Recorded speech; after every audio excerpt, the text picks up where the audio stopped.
Yeah. Yeah. Let's do this, bro. Let's have some fun. And we're live with a cold open because we lost track of time. Hi, everybody. Jeff Meacham along with Silverman Noah Foster here for our exclusive watch-along coverage of both AEW Collision for the Night and the Battle of the Belts. And we are here as they're recapping what happened last night in Chicago. You guys saw it here on the JMN Multiverse of Media, Windy City Riot from New Japan Pro Wrestling, and they are promoting the fact that the new IWGP World Heavyweight Champion Jon Moxley will be on Dynamite this Wednesday to talk all about the happenings that he had in becoming the new champion. Also tonight on AEW Collision, we're going to have Bryan Danielson and Claudio Castagnoli taking on Powerhouse Hobbs and the Ring of Honor World Television Champion Kyle Fletcher.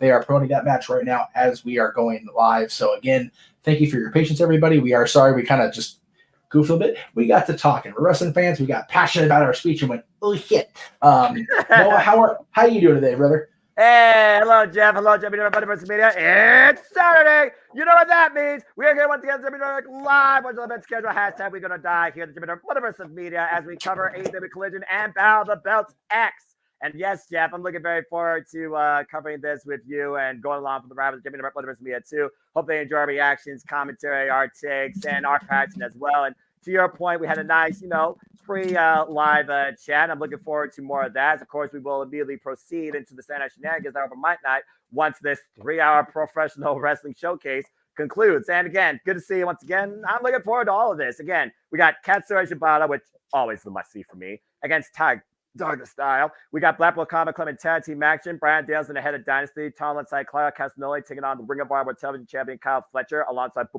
Powerhouse Hobbs. We got Asume from Stardom taking on Thomas, Tony Storm in the AEW World Championship eliminatory match. The House of Black and Trios actually ahead of AEW, Dynasty, and so much more. And of course, Battle of the Belts gives us 3 championship matches under unique circumstances. One being more so a proving ground for / eliminator, but it is what it is in the crazy world that is AEW, Ring of Honor, and JPW all underneath the same banner. But it should be a fun night tonight. It's good to see you, and I'm ready to go as we hear Claudio Castagnoli and Bryan Danielson hype up everything. Not to mention this freaking Swiss Superman, this super freak of human strength.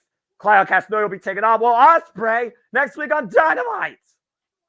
You know, we'll sit here and question the head of AEW and his sanity a lot of times, but his matches themselves, whether they have a story behind them or not, the matches are just like, they did the thing. So, right? Claudio and Ospreay on Wednesday. Holy shit. Let's freaking go, bro. Ahead of course, Bryan Danielson versus Will Ospreay, which, of course, will be next week, Sunday. And, of course, we'll cover that here at JMN Multiverse of Media. AEW Dynasty available around the world on pay-per-view as my screen went black.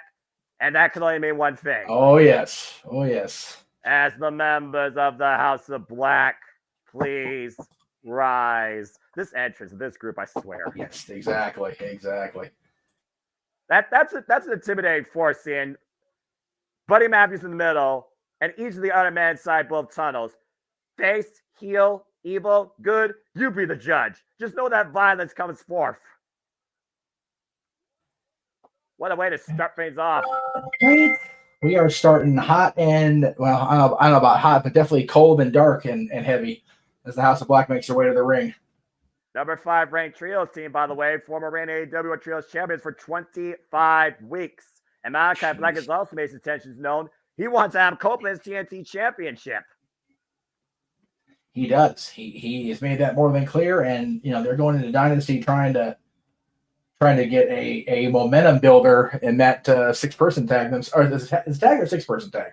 It's a 6-person tag at Dynasty, but funny enough, also on Dynamite next week, we got Willow Nightingale, who will challenge Julia Hart for the TBS championship at Dynasty, tagging alongside Adam Copeland, who, of course, the current TNT champion. They are in mixed tag team action next week on Dynamite against Julia Hart and Brody King. Never rains, but it pours in the world of the TNT champion. Again, Adam Copeland, Copeland, again, young, hungry roster, whole new environment, whole different arena of challenges. But I never thought about Malachi Black versus Adam Copeland for the TNT Championship. And based on what happens here tonight, Wednesday, and Dynasty particularly, we very well might head towards that. As you see the graphic down the bottom right left-hand corner, it's Adam Copeland, Eddie Kingston, and Mark Briscoe taking on the House of Black and Trios Action. But tonight, we're heading to first class, top flight, Trios Action with Top Flight and Action and Dre versus the House of Black, kicking things off here on AEW Collision. It's looking like it's going to be you and me at freaking Multiverse United style, brother. Hey, I'm I'm all here for it. I'm here Sorry for for it. Red That's Jim it. covering stuff here with the man whose name's on the marquee for real this time. We're not quite that similar, so I'll just say Jim, but freaking meet him. I Yeah, say good just old barely JM. crossed it. Just barely Yeah. crossed it. Yes. I say good old JM, of course, because There again, you my go. voice of pro wrestling, good old JR. So again, Jeff, good to see you. Again, folks, good to see you here again. And again, folks, if you have questions regarding something not related to the match or anything related to wrestling or just in general, if you want to take the conversation, don't need to dictate. Super chat is as simple as that. And my apologies, as it's actually Matt Seidel tag alongside Top Flight here. Oh no, wait, he's just restoring them. That's nice to see. Looks like it's Ashley Andretti and Top Flight here. No rings. Yeah, yeah, we have Dante, Andretti, and Seidel. They are the team tonight, apparently. It looks like it's Ashley and Andretti, Jeff. Ashley and Andretti squaring up against Buddy Matthews, who, again, arguably the secret weapon of the House of Black with its explosive agility and heavyweight cruiserweight power. The best kept secret of 205 Live. No, well, yeah, there are a lot of secrets kept about that. Most of them. Including Mustafa Ali, who beat Hiromu Takahashi last night at Windy City Riot. I can't wait to see that run back at some point. And speaking of Mustafa Ali, of course, he'll defend the X Division Championship this coming weekend. Saturday, double feature weekend here at JMN Multiverse of Media, folks, as well as we'll be covering TNA Rebellion. Yeah, we never stop. And of course, NXT added 2 more shows to our lineup as well, too, with the spring break on the 23rd and 30th. So, yeah, we're never going to stop around here. I mean, the day professional wrestling stops is the day, as far as I know, our internet delight stops, too. That's accurate. That's fair. And yes, as far as questions regarding not the show, remember, Open Mic Night will be on at the top of the 11 p.m. Eastern hour. We are going to be talking about what happened on Dynamite Wednesday, and we are going to talk about WrestleMania. So if you guys want to talk about those 2 topics, make sure you tune in all throughout the night. If you want to talk about something else during Open Mic Night, please feel free to super chat. We'll gladly talk about anything else. I promise you. So yes, get those chats in. Oh yeah. Happen. All the shenanigans, as always, on a Saturday, folks. So stay tuned. We're here all throughout the night up until midnight Pacific now. They dropped Kip Ashley Andretti. Big tag there to Matt Seidel. Oh, okay, so this Matt Seidel, Ashley Andretti. It looks like Dante Martin. Oh, nice cover there. 2 count only. Yeah, the match advertised is House of Black against Dante, Action, and Matt. So that's unique, actually. That's true. Match, so yeah, it's makes sense. Well, I mean, Matt Seidel, of course, has been involved in Rampage recently. Of course, we saw him against Switchblade Jay White last night. And the previous week, we saw the Fallen Angel, Christopher Daniels. Might I add, Matt Seidel, Christopher Daniels, Ring of Honor OGs. Nice muck out of the corner. And Malachi Black literally sent Christopher Daniels to his end with the end. There's a cover here by Dante. 2 count. Saturday Night Live on TNT. That just feels right to say for me as a fan of professional wrestling, even 2020. It would be a little more like nostalgic regarding if it was on TBS on a Saturday, but hell, we're still on the Turner Network, so I'm okay with it. You took the word out of my mouth. Keyword Turner. Oh God! And that clothesline just turned Dante inside out. And Malachi Black sent off the ropes. Actually, it's ready. Malachi Black with a stand off here in opening contest. Again, folks, here we're here for you for the entire 3-hour duration of this TNT Professional Wrestling Showcase. Big kicks. Oh, man. Big man's in. Brody King. This guy right here is a force of nature trained out of Santino Brothers. He is. It's very easy to see why Billy tapped he and PCO to be the NWA Tag Team Champions after the Crockett Cup's return. Of course, we saw PCO survive Monsters Ball and put Khan down this right on TNA Impact. All the wrestling, every wrestling promotion. Still not sure about that decision, if I'm being honest. I really think Connor kind of is going to start languishing without something happening big here. Yeah, I don't know necessarily right now what you do with PCO, let alone Khan, who right now is the most unknown direction in the entire TNA roster. Cazadora. Oh, God. Knee left into the wheelbarrow suplex. Well, again, the whole gimmick of PCO is he's not human. It's like, dude, the guy was WWF World Tag Team Champion in his prime 31 years ago, and he's still going. So clearly he's got some sort of non-human something going on. Well, you can say something about Billy Gunn and R-Truth. Wipes out the opposition by Brody King. All 3 men down on the entranceway. House of Black on fire right now in our opening contest. Oh, and look, another bot. All the bots, all the spammers, all the nonsense. And Buddy Matthews right now. Looks like he's squared up actually ready for something here. Buddy Matthews right now on the corner. Oh my God! Explosive shot in the corner. Cover. 2, no. And Andretti got the left shoulder up. Yeah, folks, welcome to JMN Multiverse of Media live watching event schedules, recovering collision, battle of the belts. I am Seminole Foster with the man himself, Jeff Motherfucking Meacham, and we are here for you this entire Saturday night before the shenanigans truly begin, 11 p.m. Eastern Standard Time. That elbow strike by Buddy Matthews here. Of course, Buddy Matthews coming off that great feud with Andrade Eagle earlier last year. I really hope that Buddy Matthews is a participant in this year's Continental Classic. No, I agree. I really feel like Buddy's like right there on the cusp of something, That may, whether it's House of Black or not. Well, again, we talked about how dominant the House of Black are as trios. We talk about how effective they are in tag team combinations. We talk about how dangerous and the potential there is for all three of these maybe singles champions. And Malachi Black, of course, has already set his attention to the TNT title.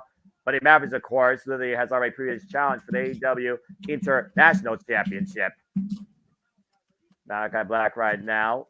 And Matt Sydal squaring off. And Brody King with the tap. Brody King falling in. And Brody King slamming over to the floor. And Matt Sydal taking on the entire house by himself. Sydal fighting off all three men. Oh, good Lord. Caught by Buddy Matthews. And power bomb into a backbreaker over Malachi Black's knees.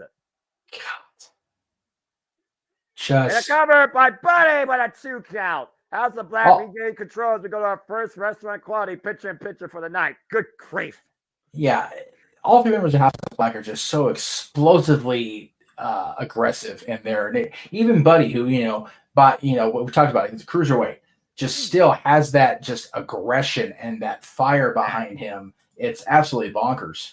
Yeah, and honestly, the most lethal knee strikes right now, if you don't say the name, Kenny Omega, who, of course, is still recovering. Speaking of strong style, we, of course, will see Katsuyori Shibata, the wrestler, taking on Tiger Style, Lee Moriarty one-on-one. Lee Moriarty, of course, with Shane Taylor Promotions.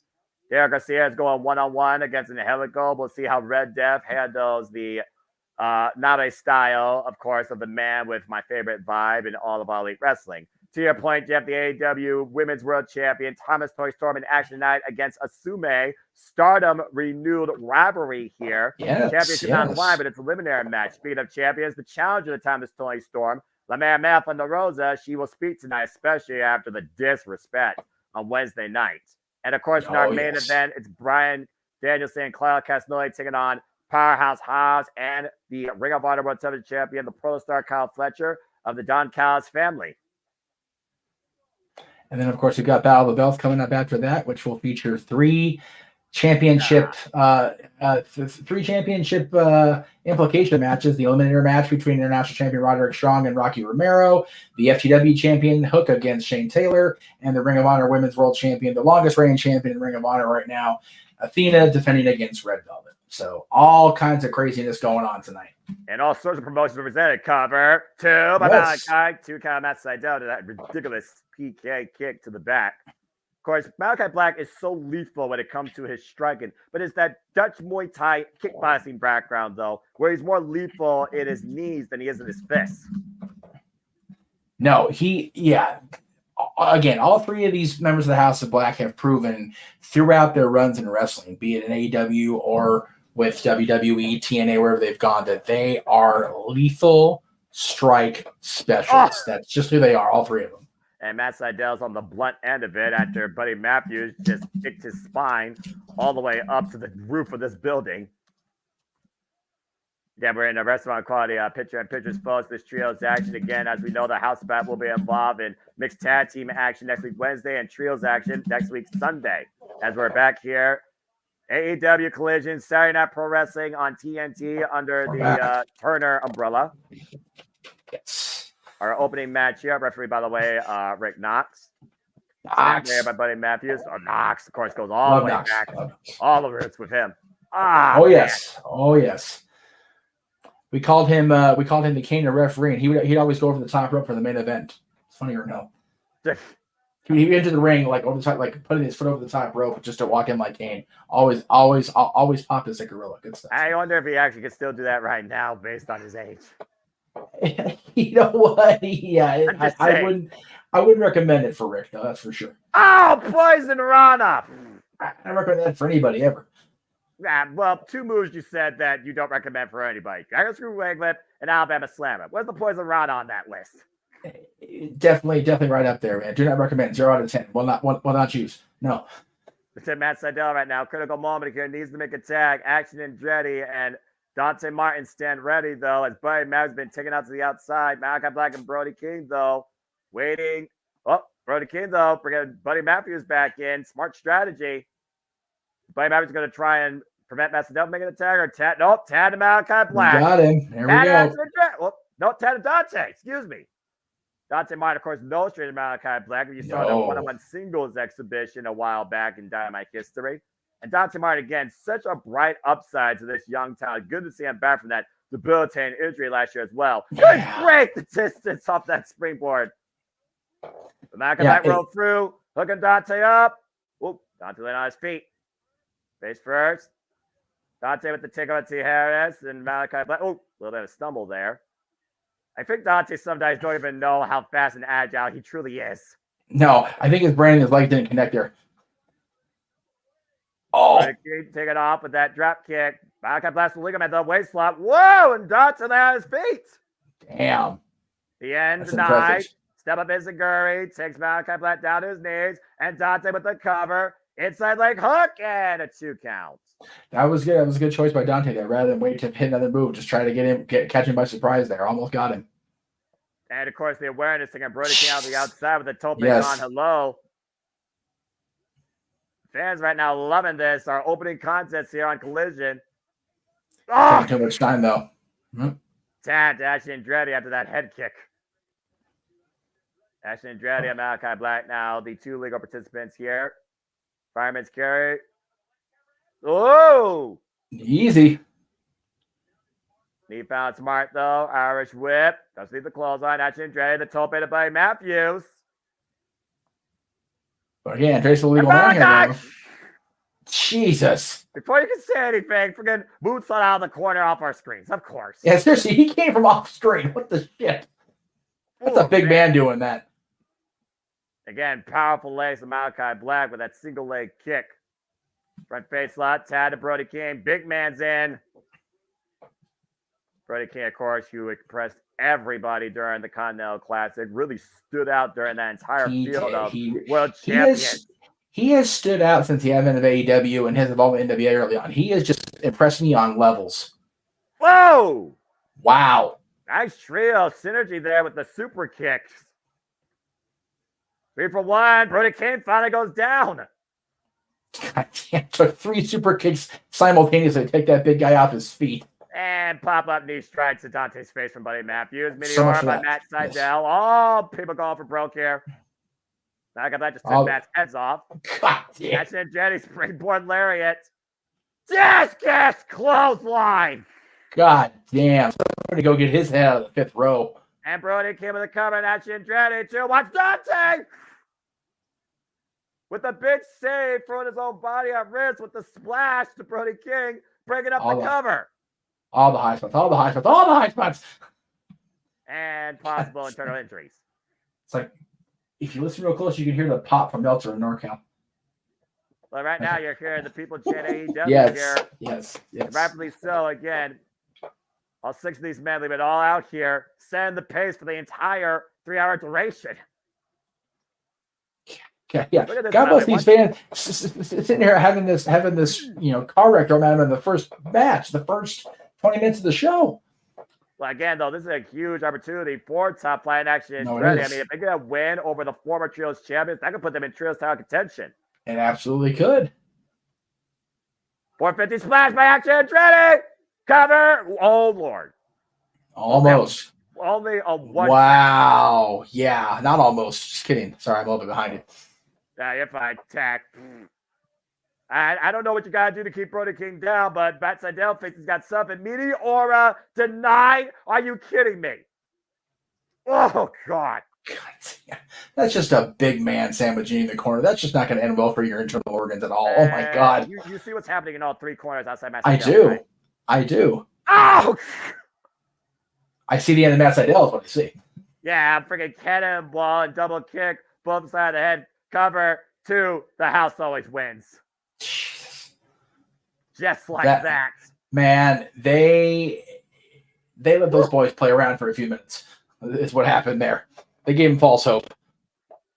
When the House of Black starts rolling, it is very difficult to find a better trio right now with cohesion and violent effectiveness than these three men. And again, we'll see these men once again in trios action, taking on Adam Copeland, Eddie Kingston, and Mark Briscoe as AEW looks to create a dynasty. And Malachi Black looks to add even more to his dark legacy. TNT Championship intentions. TNT champion, Ring of Honor champion, and the inaugural Continental Classic champion or Continental Crown champion going up against these guys. I don't know, Noah. Well, again, it's still also a match of the sum of the parts versus the parts of the sum. We know the House of Black is truly a united front, and we'll see how well the House of Black works in mixed tag team cohesion this coming Wednesday on Dynamite as Adam Cole and Nightingale tag together for the first time ever, taking on the House of Black. Oh boy. Hell of a freaking car wreck the first 20 minutes. Very Nitro-esque. How about this champagne chaos by timeless Tony Storm, literally wiping away the identity up on the Rosa, and then the nice counter pin by Mariah May. Anna Jay snapped, and Mariah May right now is stuck between a rock and a hard place with two people that absolutely love her, quite literally. Hey. Well, I'm not sure if Tony actually loves Mariah or she's just keeping her in line. Well, again, Tony Storm has also said she loves herself. She's so much of herself. Well, there you go. But maybe Lexi Nair will find out. Why not? Try to mute this. I just realized my TV isn't muted. This freaking champion. Champagne celebration and caviar nights. Hey, you know what? There's a Turner Classic Movies thing in the what do you call? There you go. Thank you, sir. In the library here of this Warner Bros. Discovery. Why not? Whoa, there you go. Just yeah. I mean, there's no time to get serious right now. Oh no, God forbid. And of course, still to come, Azume taking on Timeless Tony Storm in a eliminator match in a proving ground type situation, as you said, Noah. Tony Storm, no straight into Azume, who followed Stardom history like I have. But we've seen also how far Tony Storm has grown. And we'll see how far Tony will take things, be it psychological advantages or physical activity to get what she wants. But coming up next to Shibata Moriarty. I love it.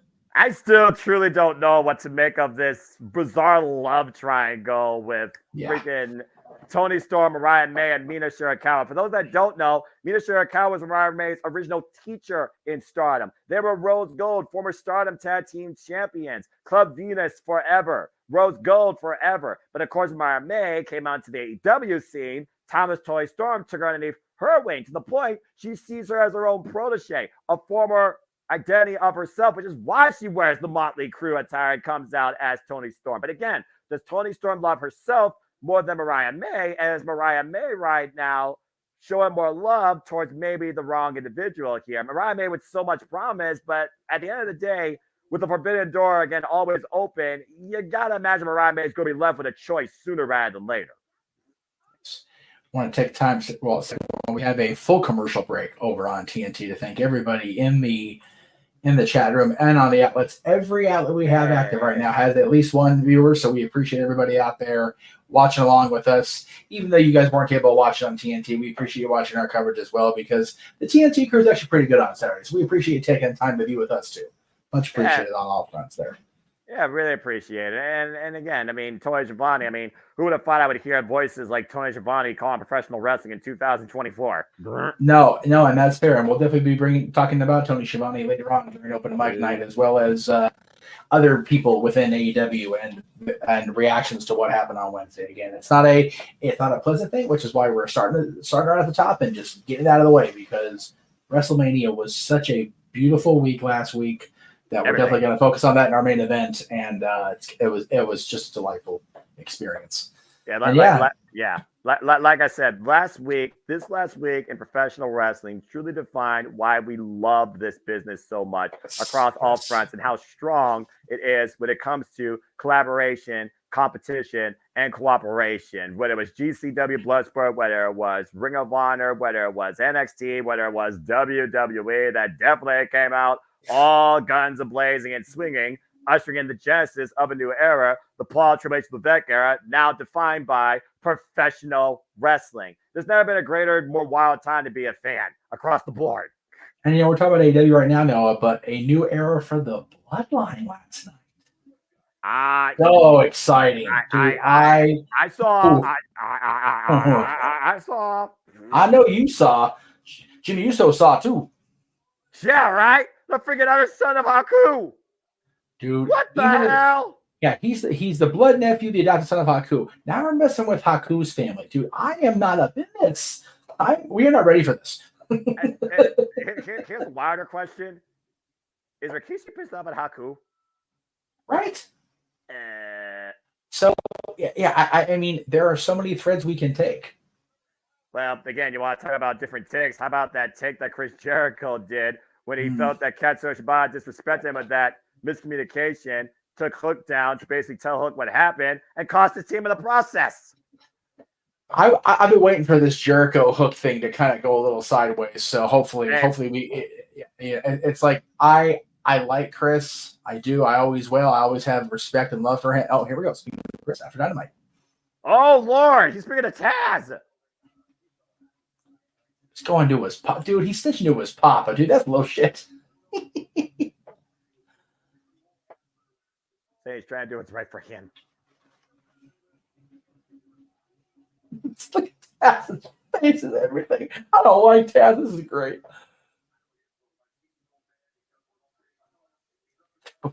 Taz even saying his own son's unpredictable. Yeah.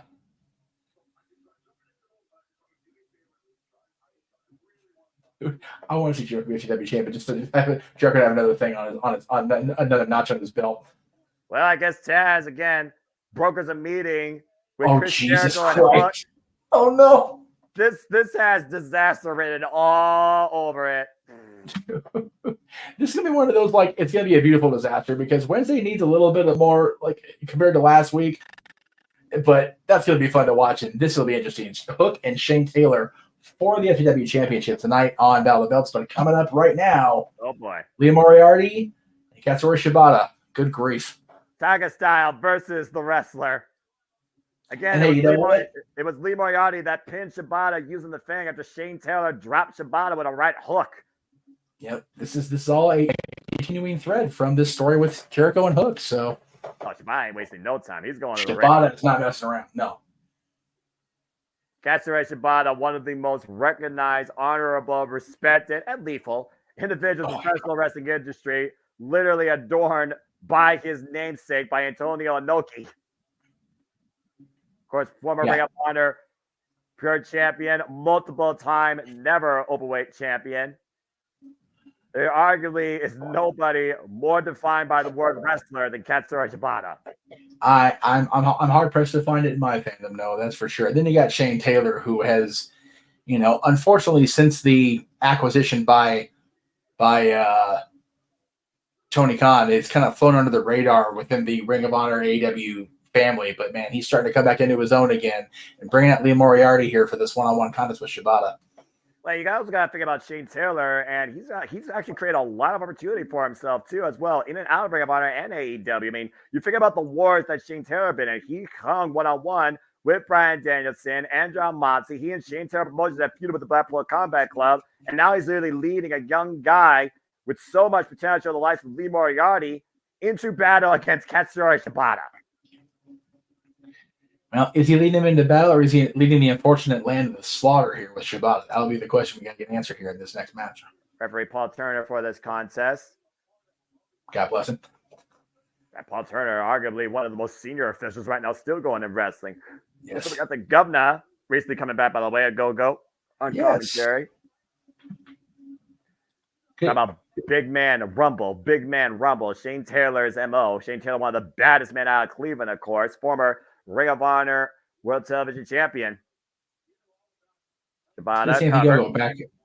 Go ahead. I was saying it's good to see Anthony go back in the lineup. Hopefully, we'll get him back in the ring more often soon. Yeah, right. And right now you see Lee Moriarty, though. Again, I feel the most dangerous thing Lee could do here is try and play Shibata's game. If you are on the mat, Shibata will ruin you. If you can catch Shibata off guard from a vertical position, that might be the opening Lee needs. Yeah. He can't sit here and play the wrestling game with the wrestler. He's going to last about 2 minutes. I mean, to be fair, Shibata is also one of those guys that hopes that somebody can test and discipline him even harder than he does right now. Lee Moriarty. Oh, great counter into the sleeper. Wasn't nice. Shoulders. Gotta watch the shoulders, though. Again, the risk of submission. You risk your own body being caught in a decision. Yeah. You don't want to bite your nose to spite your face there. You see Shibata right now grabbing his right leg, trying to change position, finds an escape, and maintains wrist control. Grabs the left wrist of Lee Moriarty. Lee Moriarty trying to rope through. Of course, you've seen Lee Moriarty in the ring with the likes of Daniel Garcia and Jay Lethal. Literally out-wrestled Jay Lethal to the point that Jay Lethal broke his own code of honor just to beat the man. Well, it was always taught to me, Noah, that if you have a man by the head, the body will follow. But if you take a striker like Shibata and you take out his hands, he may get desperate and start going for the kicks. You take out the legs, then he's on his back and he has to really adapt. And I think Moriarty's trying to cut him down one piece at a time here. Right now, Lee Moriarty, not in the right position. Lee Moriarty right now is just trying to find some sort of a brave. Shibata literally tying him up here. Again, the seamless transitional nature of the wrestler. As we activate Zack Sabre Jr., who of course captured the NJPW World Television Championship for the second time last night when you see right against Matt Riddle. Congratulations to the front man of TMDK. Yeah, it seems like they were kind of either setting or resetting a lot of buttons last night in Chicago. You have a new world champion or two-time world television champion now. So and new strong tag team champions. TMDK is finally with a new set of gold as the American tries to play the ropes. Never mind having TMDK holding gold for my money. Yeah, right? Except Robbie Eagles at this point. I'm sure Robbie Eagles' intent is still to get the IWGP Junior Heavyweight Championship at some point. I'm sure it is. But TMDK having belts means my boy Tito has gold. So I am all about it. Bad dude Tito, of course, who previously challenged Matt Riddle for the NW World Television Championship. Of course, wrestling out of MLW. Now the governor trying to get involved here. And a cheap shot. Oh, terrible. As Shane Taylor is distracting the referee. Of course, the governor, Golden Glove boxer winner. See, that's where the numbers game will get you. Shibata is not usually one to have numbers on his side or have, ask for help. He's going to try to out-wrestle himself out of the situation. But you've got two guys like Shane Taylor and Anthony Gogo out there. You're not going to get far without a little bit of backup. And Shibata right now in a world of trouble as we'll continue this matchup. Restaurant quality, picture-in-picture, as the wrestler right now is trying to find his ribs. His teeth are neon white. You see that shot? Yeah. He's got teeth that even my dentist would go, damn, man, calm down. Well, again, you think about the diet, the discipline, again, the regimen of the wrestler. Cover by Lee and a 2 count. I noticed the weird shit. I understand that, y'all. Sorry, just like they had that shot of him over, like it's like you see the bridge of his teeth. It's like, shit, guy, he's got freaking elephant husk in there. Like, man, he's gonna start trading. Yeah, maybe his teeth is more. You think his teeth is more pure than his wrestling style? Now you're reaching high. That's all I'm saying. Man, they got a hell of a movie lineup here on TNT tomorrow. Or I don't know if it was tomorrow night or what band. They're the Marvel movies and Creed 2. It's like, man, I'm watching TNT. I mean, that's usually kind of what they go with. Lee Moriarty right now bending back on the right arm of Shibata here. Just wearing him out here, Noah. And again, rearing it back and wrenching it back and continuing to apply the pressure. Cover 2, arrow press. Shibata able to kick out, though. Have we seen a pinfall go down inside picture-in-picture on AEW yet? No, not to my Okay. knowledge. Okay, I'm just saying, you know, That'd be a first. Just curious. Oh, open palm strike. would be a first. Well, again, I mean, maybe it'll be a first night on Battle of the Belts X. Again, though, Hook, as Taz said, that's his son, but even he can't do anything with him when he's pissed off. He's unpredictable at times. But how is he going to mediate something with he and Jericho next week, Wednesday on Dynamite? That just screams somebody's going to get fucked up. Having a young son go outside of the normal direction of the parent, I have no idea what that feels like right now. Anyway, you and most of America probably. that's valid, especially young sons. Oh, again, the younger generation lacking discipline and letting free will rule their judgment outside their phones and social media nonsense. You know, Hook definitely has his judgment on point. He's all about focusing on the championship and not letting Jericho manipulate him. But at the same time, it's, you know, sometimes the kids got to learn the hard way. And maybe this summit with Jericho and Taz will get inside Hook's head a little bit too much. You know, sometimes, you know, bright up and comers, they get a little bit prideful, a little bit full of themselves. And, you know, somebody that has more experience, that have been up and down those same roads and has the resume to prove it, that might be the type of guy that you really need to sometimes, you know, take heed of their advice or what they've done. So, again, Hook understands Jericho. Hook even said, Jericho, I know you. And we all know Jericho at the end of the day, because most people in this game, they are always going to try and keep themselves at the top. I mean, that's one of the reasons why Jericho is still 30 plus years relevant at 52 years of age, constant reinvention of his character and dynamic. Whether it's Jericho Appreciates Society, whether it's Inner Circle, whether it's bringing back Lionheart, which still also baffles me to this day. But again, that's a whole different conversation when it comes to character reinvention, as right now Ketsuya Shibata is just trying to get back into this wrestling clinic. Got Liam Moriarty, though, during the picture-in-picture, though, as you saw, with that big single leg kick. And then on the outside of the ring, though, Liam Moriarty driven to the barricade and eats another rising knee. And the rest are back in control, but you still see him grasping his ribs. He hasn't been the same since Anthony Ogogo kind of with that shot. Nope. But I also know what Shibata is like when he actually channels pain. Yeah, Shibata is motionless. Well, motionless, but not emotionless. He's walking into it. He's giving Moriarty the knowledge. Yeah, no, yeah, it's not good for Moriarty. Lee, this is when you change your strategy. Yeah. Oh boy. Lee needs to follow suit from another Moriarty and not engage Sherlock anymore. Like, nope. Oh, nope. God damn. I told him. I tried to tell him. Just like forget Tomohiro Ishii, a guy that literally channels pain. Give him 10 shots, he gives you one and knocks you flat on your ass. Yes. What a match, by the way. Excuse me. What a fight, by the way, last night with Tomohiro Ishii and Nick Nemeth. Right. Dude, I am so glad Nick Nemeth has those big giant WWE cuffs off of his wrists. Again, and Nick Nemeth said it's a whole new chapter. It's a reset. And Tomohiro Ishii was part of the first chapter, and Ishii and Nemeth prove again why they are where they are and what they mean when it comes to professional wrestling and fighting spirit. And Nick Nemeth, he proved a lot, not only to Ishii, but to a lot of people last night in and out of Japan Pro Wrestling. Nice snap suplex there by Shibata, the float over, cover, like a press on Lee, 2 count.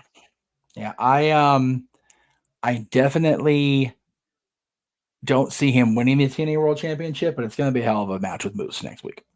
Again, and for those that are wondering about sleeper dittings, yes, there'll be sleeper dittings for both AEW Dynasty and TNA Rebellion. Dates and times to be determined, but I'm figuring the usual for Sunday night pay-per-views, probably Friday night, 8 p.m. Eastern Standard Time for Dynasty, but don't hold me to it. As you know, time subject to change, but stay tuned. You know how we do. It'll pop up on the YouTube, and we will promote the living shit out of it here across Multiverse of Media, folks. As Jeff says, it will be official. Yes, and again, I tried to express it in my personal life and in my business life. We need to listen to Guns N' Roses. All we need is just a little patience. Yep. Classic phrase, patience is a virtue. Woo, and for that PK, Lee able to duck out of the way. Caught the foot. Rising knee strike, though, by Lee Moriarty. Rocks the wrestler. Single leg kick. Shibata, though, does not move from his stand. And Shibata now looking to follow in. Okay, now we're going to see who truly demonstrates the stronger spirit here. Yeah, now it's on. Here we go. This is what you need to do when you test yourself against the resin. This is what he expects from you. Fuck! God, what a pump kick. Waits a lot. Moriarty, though, able to counter. Standing switch. Front face lock. Look at the hook. Katsuyori Shibata up. Shibata again. Able to counter. Right hook miss. Both these men right now transitioning. Hell of a counter exchange here. And Shibata with the sleeper hold. The sleeper. Oh, slip in behind. That was sweet. Rip cord pop strike. Sensibly Moriarty for the PK connects. And that will do it. Yeah. Just like that. That 1-2 hit combination. That sleeper set before that PK. Damn near gets it done every time for the wrestler. But a hell of a clinic. Dude, that ripcord into anything has proven over the years. You figure the ripcord into the short clothesline that led to the DDT for Jake Roberts. You figure the ripcord leading into the what's Okada's move again? What you were saying? Cover? I was saying the ripcord into the DDT, the short clothesline for the DDT for Jake Roberts. The ripcord into the what's Okada's move again? Rainmaker! Thank you for that. You know, the ripcord into the palm strike. It's Whoa! You set the guy. Whoa! Well, hold that thought, Jeff, because here comes Hook. Call Hook. He's been set. And we know There's the how signal. much respect Hook has for Katsuyori Shibata. And Lee Moriarty literally just got hooked, pun intended. Yeah. And there's a suplex, as they do. That ridiculous T-bone suplex. The way that Hook just explodes on whoa. And let's not forget, Jeff. Look at this standoff. Yeah, about to say, Battle of the Belts preview. Don't right? forget, folks, Shane Taylor and Hook are going one-on-one for the AEW Championship. Rumble, man, rumble. Hook's not sweating him a friggin' bit here, man. I think Hook very rarely feels intimidated by anybody. Yeah, well, I mean, you've got that chutzpah of your father, being from Brooklyn. You've got that mentality, man. You're not going to sweat a whole lot of stuff. The problem is that can sometimes bite you in the ass. Yeah, we'll see again. I'm sure it's going to be FTW rules. We'll see if Shane Taylor can be a better man with an FTW attitude as Hook defends the FTW Championship tonight at Battle of the Belts 10, taking on Katsuyori Shibata. Sam and Shibata from further beat down destruction, to your point. And speaking of Battle of the Belts, as you said earlier, the unstoppable, unopposed falling goddess, the face of Ring of Honor, the Ring of Honor Women's World Champion Athena, defends her prize against Red Velvet. And this is not the first time these two have met. But of course, last Friday on the Supercard of Honor, you can say that Athena beat her final boss in the Shining Samurai, the best of AEW versus the best in Ring of Honor. And these two left everything out there possible. They did, surviving both their finishers. Sheeta surviving the old face, Athena surviving the katana, and somehow Athena was able to put down the Shining Samurai for the 3 count. And like teacher, like protege, the greatest fake out this year, Billy Stark pulling a pin to Athena's playbook. So and pretty. made history, becoming the first ever Ring of Honor Women's World Television Championship, putting Queen Aminata to sleep. So beautiful. I don't give a damn. And that was next level brilliance by Billy Starks. Again, talk about Billy Stein. Speaking of which, MIT in full effect. Look at that. Speak their names and they shall appear. They are not Joe Hendry. But that's okay. That's fair. We'll talk more They're about still Joe awesome. Hendry, though. Yeah, absolutely. Let's throw on the jacket real quick for the Athena's in the main event of Battle of the Belts. There you go. Well, it is a world title. It is a world title, so why not? And Athena is the most dominant champion in the entire AEW ecosystem. Right? Why you do it, Billy? Why you do? Oh, okay. Remember, she's young and dumb. Let's be honest. That's fair. That belt just looks right with Billy. It just really does. It was created to make sure she got there. It was the whole reason for it.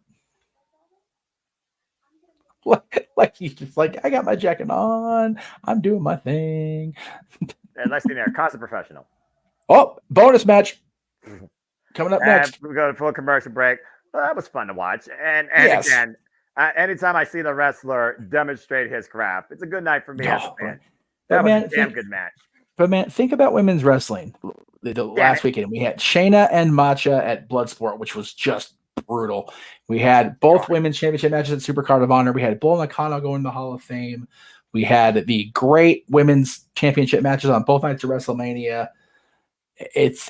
We had just, it was an amazing weekend. And, the ladies of the AEW Ring of Honor ecosystem, as you call it, continue to shine here. Again, like I said, like I said, there's never been a greater time to be a fan of this business or of the industry when it comes to the overwhelming, continually growing, evolving, and fine-tuning quality that is being shaped out of the overabundance of quantity, still trying to find their way into one of the freaking companies, whether it's House of Glory, whether it's Rev Pro, and I'm talking about worldwide, whether it's New Japan Pro Wrestling, whether it's Stardom, whether it's Sendai, whether it's TJPW, whether it's Pro Wrestling Noah, whether it's DDT Pro, whether it's here on the fronts with MLW, with AEW, Ring of Honor, NXT, WWE, TNA. It's just insane when you think about, again, the possibilities and the amount of opportunities, and it just doesn't cover the entire landscape. And here to call a lot of it with you is the Renegade of Wrestling himself, the host and moderator of Open Mic Night, coming in, the Renegade of Wrestling, JJ Williams. Good to have JJ aboard for this crazy ride we call. Apologies for the tardiness. Got home from work and there were some personal conversations that needed to be had in the house. So okay. That's very fair. That's okay, brother. I thought James was on the call, so I totally got myself a cocktail in here. So no, it's all good. No, it's usually me and Noah that do the TV products. James has always said that he wouldn't do that. He'd do the pay-per-views, but not the TV product because after this week, after this week, I can't blame him a hell of a whole lot anyway. 8 o'clock, kids. We'll talk about that. I am here now for the duration, and again, I do apologize to y'all and to the viewers for not being here on time. It is all good, man. It is all good. It was conversations that needed to be had, and I'll just leave it at that. That's right, brother. Like I told Noah, the reason we were tardy getting on is because I am going to channel what's going on over here into the opening discussion of Open Mic Night. Because those three dipshits deserve it, and I can't say what I want to say to the people outside of those three dipshits. So, but yeah, it'll be one of those nights that we're gonna say stuff that's gonna need that little ticker going. These views aren't necessarily represent the whole multiverse. I think they should, but I understand why they don't. So, okay, everyone is of course their own person. Speaking of being their own person, there is the Undisputed Kingdom decked out in gold. I love to see it. People are gonna shit on the Kingdom and the way it was executed at World's End to some extent. As long as guys like this and Adam Cole are in the main event picture, I'm good. I'm okay with it. And matches like this where we're gonna see Roddy against two old friends, Roderick Strong, two old friends of ours, Roderick Strong and Rocky Romero, go at it in an eliminator match for yes. I was going to say, but maybe Noah can explain why we have an eliminator match on Battle of the Belts. Not a title match. Oh yeah, we talked about that before you came in. We did. We talked before you came in. It's like there are two legitimate championship matches on this card. One for a non-sanctioned / unrecognized title, and what we found out before you came from commercial break in the main event is for the Ring of Honor Women's Championship. Yeah. Okay. Noah's frozen. Wait, hang on. Yeah, no, he's frozen. I want to get this. I thought it was Battle of the Belts, not Battle of the number one contendership spots. Ding, Noah. I got nothing. Daniel Garcia making the ring now for this singles match. I got nothing.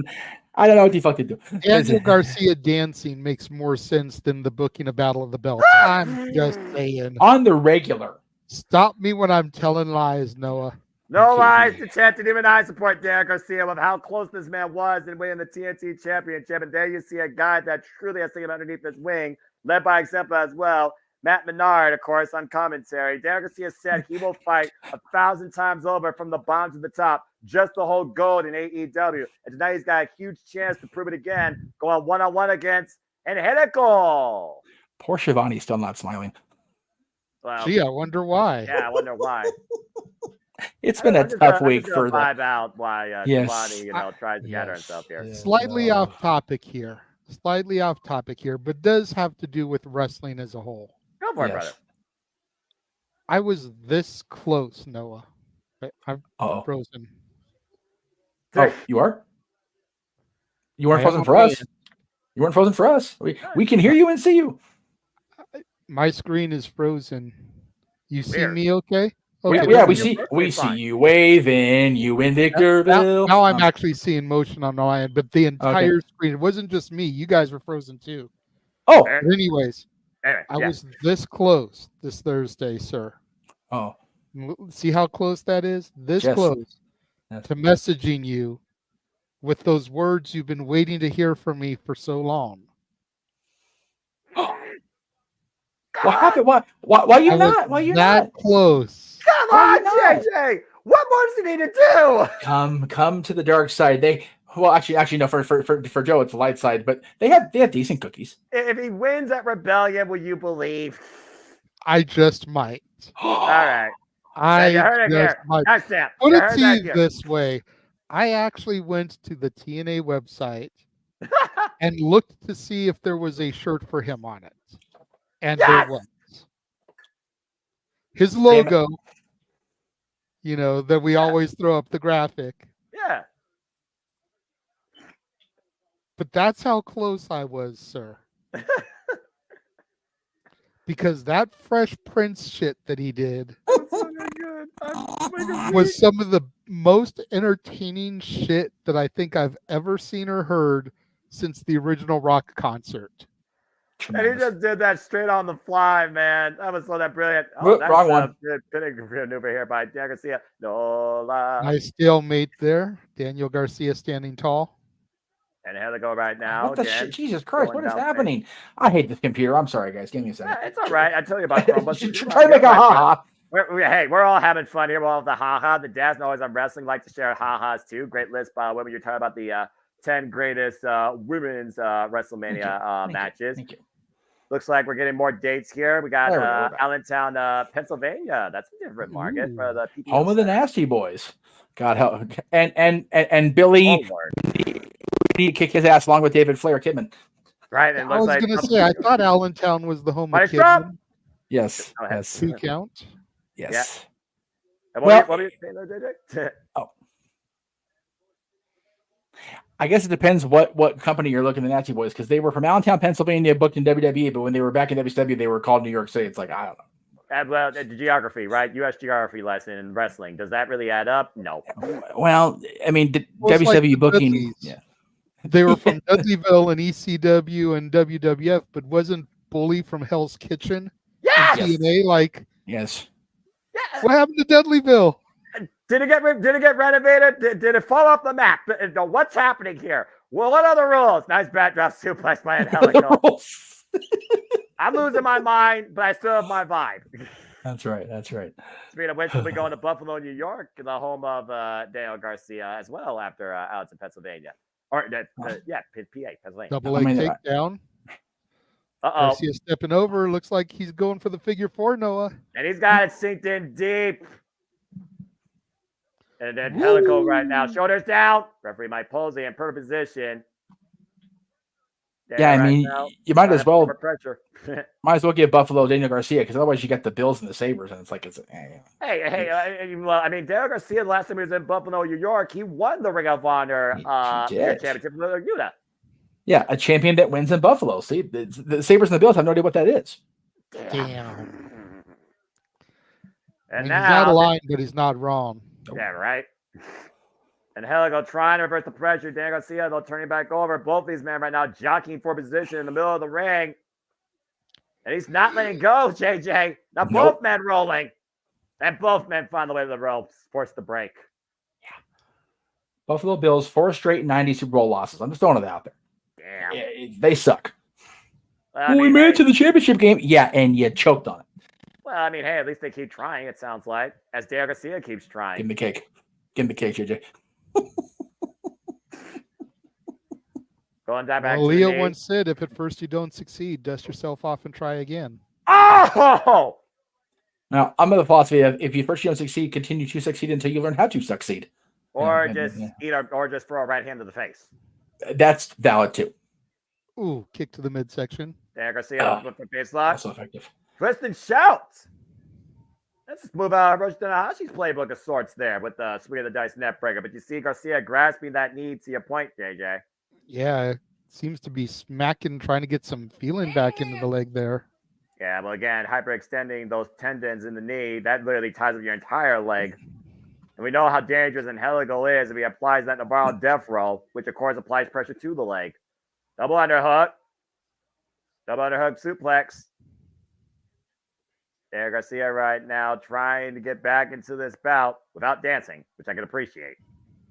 And now going here.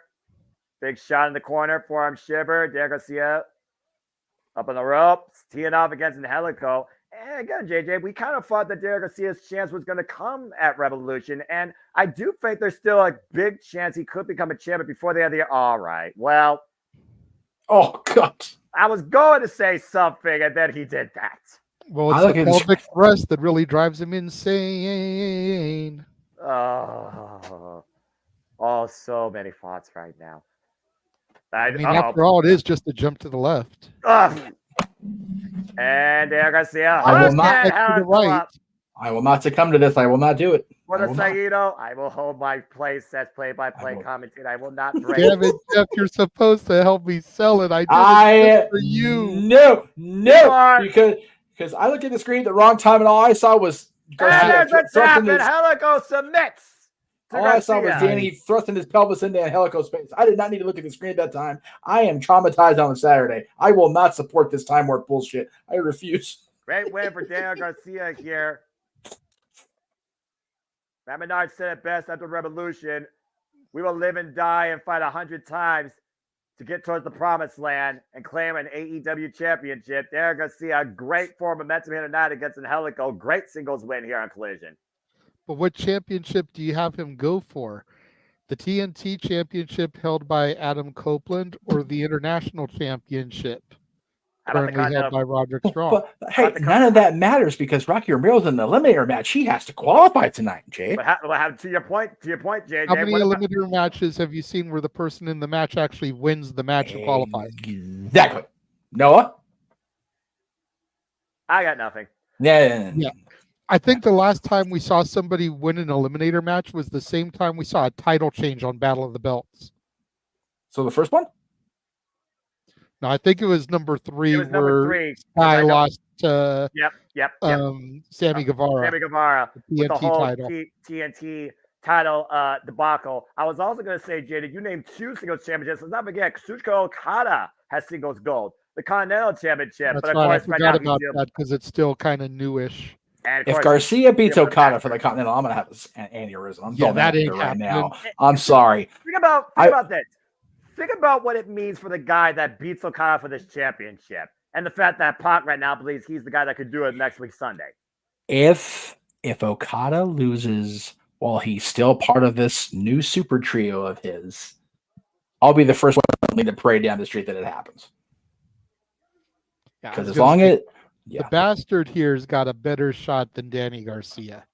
But even the bastard's shot is slim to none. Well, I mean, we are talking about Kazuchika Okada, the freaking multiple-time IWGP and IWGP World Heavyweight Champion, former NJPW Never Overweight 6-man champion, multiple-time G1 Climax winner, a living legend of this business in only his mid-30s. And now he's sided in with those two. So his credibility is what it is. I just focus on Corporate Okada. Tweedle dumb fuck. And look, let's just focus on Corporate Okada and the Red Ferrari. That's his tag team partner. All right. Hey, that's a nice car. How the hell do you afford a freaking Ferrari, let alone drive it? you sided with the EVPs. Just saying. Well, just as a friendly reminder, next Sunday, AEW Dynasty.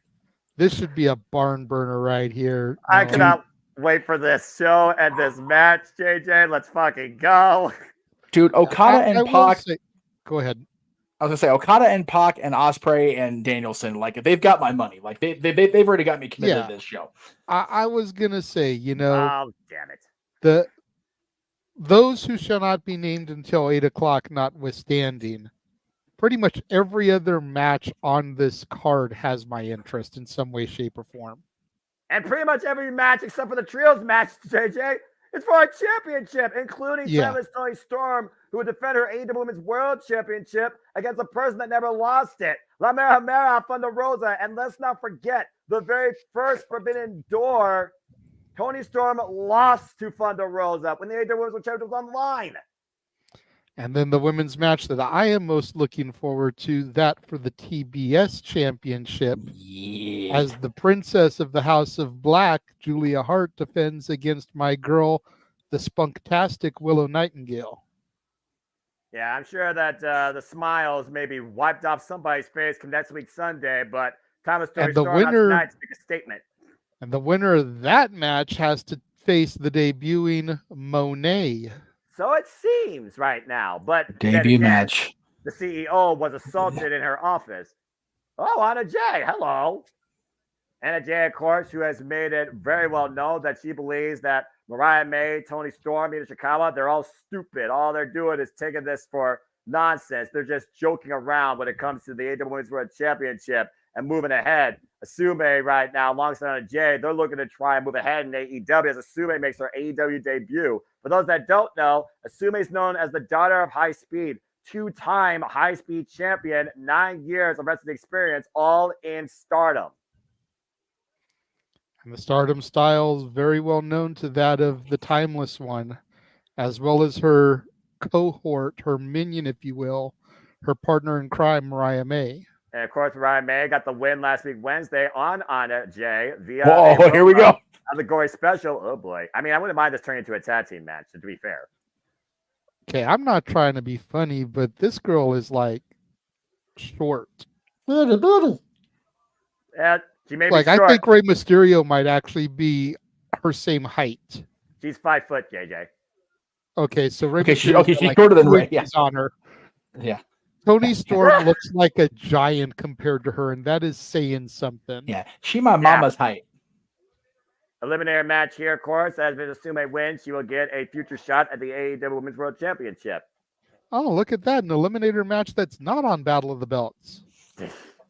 But it's still a championship match on the same night, but it's not really for the championship. What the fuck are we doing in the booking room? I'm not. And of course, Noah has gone to black and white as he always does. Yes. Timeless One. We need to do that ourselves. That's funny. I need to see this title in full color at some point again. Jamie Hayter, please come back soon and regain your championship. I'm just saying. Probably. There you go. Or I like a Tony presentation, but yeah, we need to get Jamie Hayter back on the bed and actually like keep her, from getting fucking hurt again. Well, again, I mean, the shoulder again was exaggerated beyond what she thought it was at, and it cost her again your own worst enemy. She shot her on the foot. She went to punch her in the flinch. Oh my god, I can't even. Nice skip up though by Asume. Of course, the last time Asume and Toni Storm met each other, this is the first time ever one-on-one encounter. They met each other in tag team and trios action back in 2018 and 2017 in Stardom. Oh, nice flying boot into the kip up there by Asume.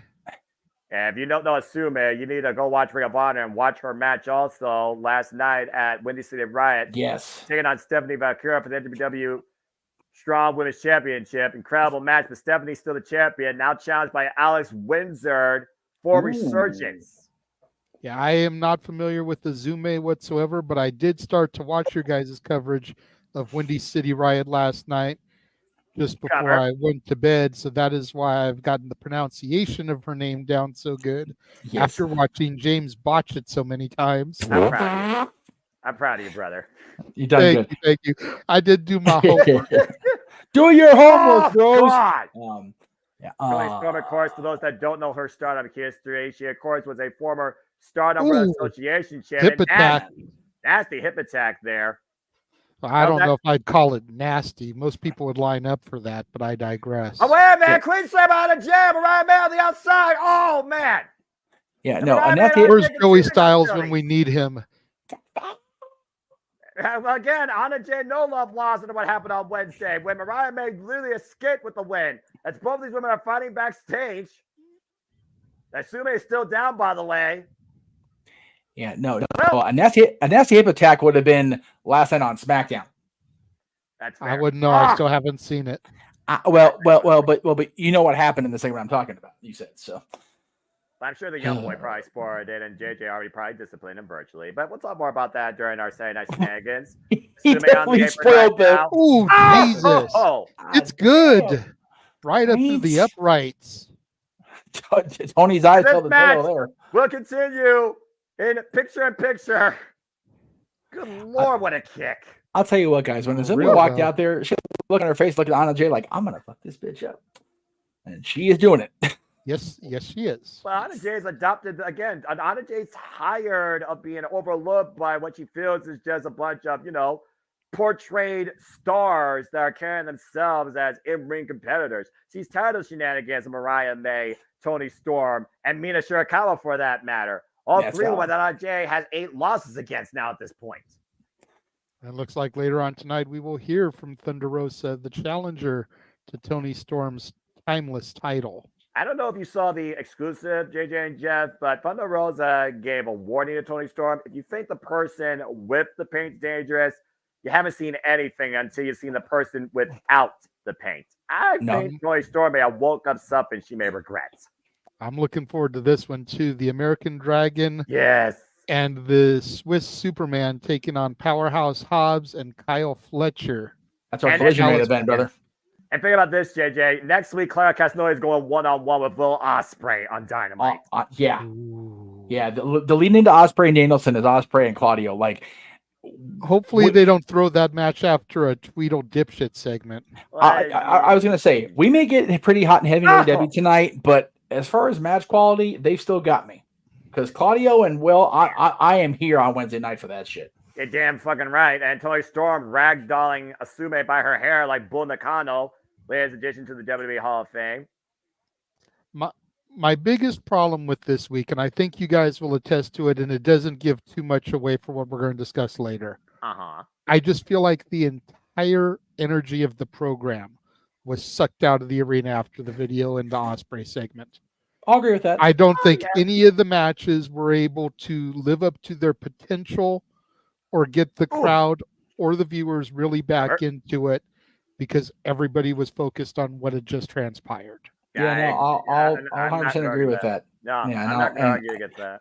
Yeah, that was going to be part of my lead-in when I opened up the discussion on 8 o'clock. That was going to be part of my but just lead that way. That works. That's good. It was what it was, and it'll be what it'll be here in a couple hours. Yeah.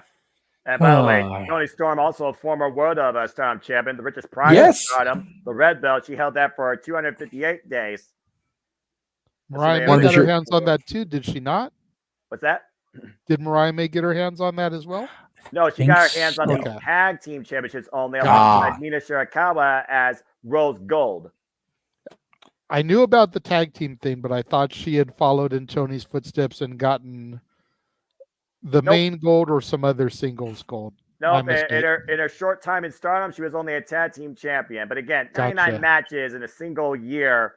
That's not bad for somebody that hasn't even been in the business for a decade. And I'll tell you what, we're back in full screen for the viewers. Go ahead, Jeff. I was going to say, no, I mentioned the red belt. So there's the red belt there, which is decent and contested for. The other two red belts of prominence, the NWA 10 pounds of gold, and then the Universal Championship, which debuted with like a fart in church. Yay, Stardom belt. Yeah, because Stardom has always been the true red belt of the business. Stardom, of course, 12 years strong in its continued existence. Assuming right now, teeing off against Toni Storm. Got the kick. Whoa, man. Spin kick. Damn. God, headbutts.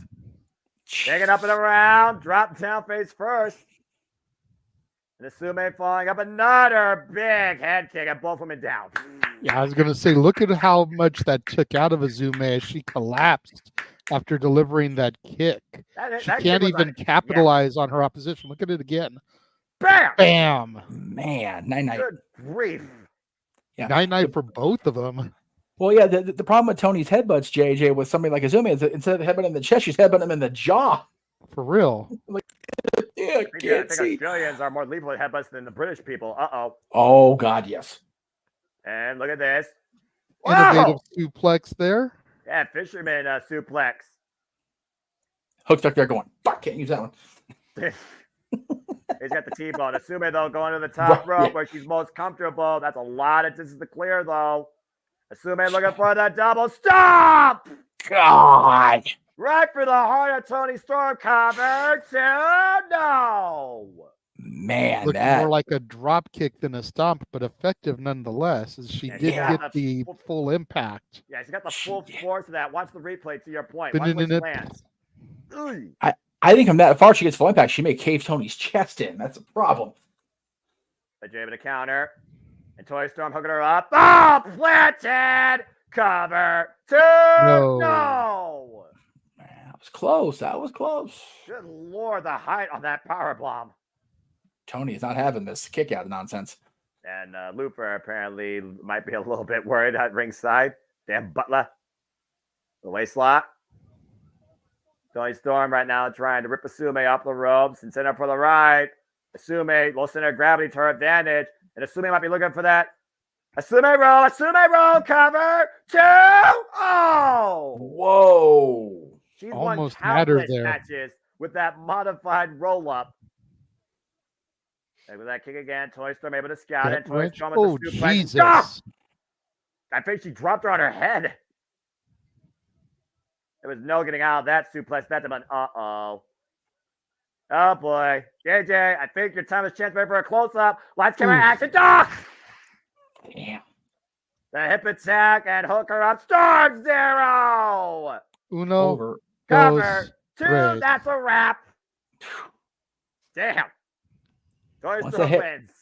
Once that hip gets thrown, it's over, kids. That whiplash effect off the hip attack and then dropping her literally on her head with the Storm 0. Sudden impact. Timeless exhibition for Tony Storm yields with a victory ahead of facing Thunder Rosa defending her prize at Dynasty. Yeah. Good match though by Asume. Very game contest by both women here as Mariah May comes out with the champagne. Finally separated from Anna Jay for the time being. Little bit of the bubbly. And far more expensive than what Ash by Elegance was drinking. And again, Timeless Toy Storm will defend the AEW Women's World Championship against Thunder Rosa. And you got to consider, like Revolution, Mariah May will not be too far away from her corner. Oh, my goodness. Coming up next, we will finally hear from Thunder Rosa. And I wonder what she's got to say about this little display of affection. Jeez. So, kind of a valid question that he expanded on. So I'm going to go ahead and throw it up there. I'll make an executive decision here. Let me get the screamer I wanted here. Okay. Chris says, do you think this Timeless Tony character is taking a different direction? Like at first it was like a movie star. Now it's kind of giving me Moolah vibes. And what I mean by that is, if you heard the stories about Moolah grooming the girls in the back, kind of like Storm is with May, like with the whole kissing thing. No, because Tony's not an actual predator like Moolah was. Right. She may be like, open to everybody, but she's also married to Rock Hard Juice Robinson, so that's a whole different conversation. So no, not at all. No, I'm not worried about Mariah May's existence in this world or in wrestling with Tony. Thank you. All respect to a Hall of Famer and Hall of Fame, but whatever. But man, if there's enough substantiation of all the stories we've heard, Moolah was on a different level, the wrong direction. So no, I don't think it's like Moolah at all. I think the character is still keeping that movie star vibe. She got the presentation, the black and white, the whole thing. It's just she's realizing her grip on the championship is slipping. So she's getting desperate. Desperate times call for desperate measures. But the presentation, I'm pretty sure, is not designed to invoke memories of Fabulous Moolah. It's what we've heard about her in the last decade or so. Yeah. Pretty sure even the curly-headed nitwit in his Infinite Wonder is not going to try to invoke that kind of memory. I got nothing further to add, JJ, to that. It's very. Oh, there we go. Tournament on Tuesday for NBA. So we're getting close to playoffs, kids. Yeah. Yeah. That boy's gonna be all over that. Yeah. Tony's presentation is very entertaining. JJ has said on multiple occasions, I'm going to totally, co-sign on it. Tony's presentation is one of the most endearing and beautiful things about AEW the last year or two. It's got enough positive eyes on what is still kind of a struggling women's division. So as long as it keeps the positivity outlook on it, I'm here for it. Same. It is the best character Yes. that AEW booking has developed in their almost 5 years. Yep. Can't argue that. Because pretty much everybody else had that character already established on the independent scene or in another company. Mm-hmm. Yep. Very few characters, and that's the key here, folks. Characters Ding. on the AEW roster have been developed and created during the time within AEW. Yep.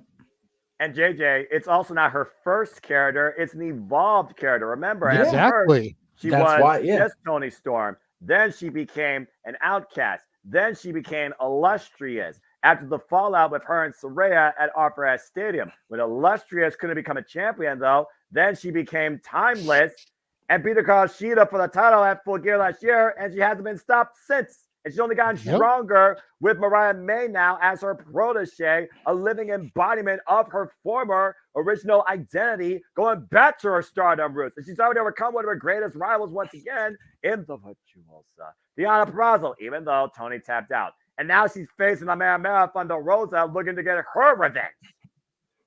Again, the evolution of a character, development of a character. Mhm. I'm glad you said that, JJ. I was listening to an old podcast, JR's.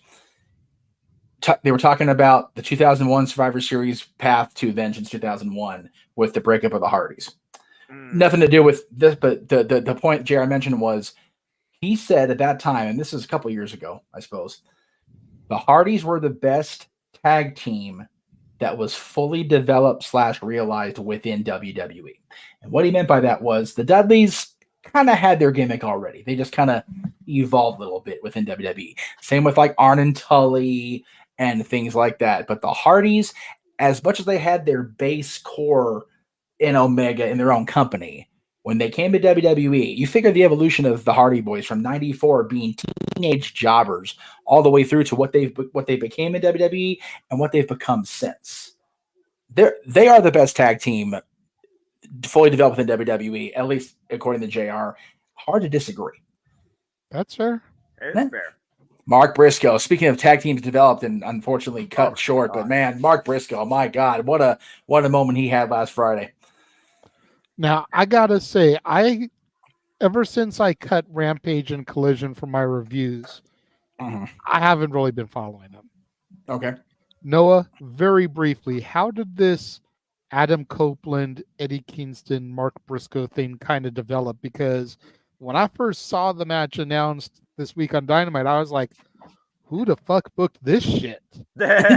Like, seriously, did we just have a Tumblr backstage? And like, okay, Mark Briscoe, you're going to team with Eddie Kingston, the guy you're fighting for the Ring of Honor title at Supercard of Honor. And what the hell? Let's make it a trios match. You're going to be teaming with Adam Copeland. I'll be happy to tell you the entire story, starting, of course, when both Eddie Kingston and Mark Briscoe met up at Supercard of Honor. Once we hear from Mara Thunder Rosa. Sure. Don't want to take away from what's happening on TV. No. And the subtle smile that Tony Schiavone seems to have on his face for the first time this week. Well, that's because he's talking to a person that we actually know for who they are. And respect for who they are. Ding. Gonna be the half face paint by La Mera, as always. I am so damn happy to see Thunder Rosa back. Though when I was there live and I heard that announcement, that broke me. Right. I was live in Cleveland when she was backstage on the screen saying, I have to relinquish the championship.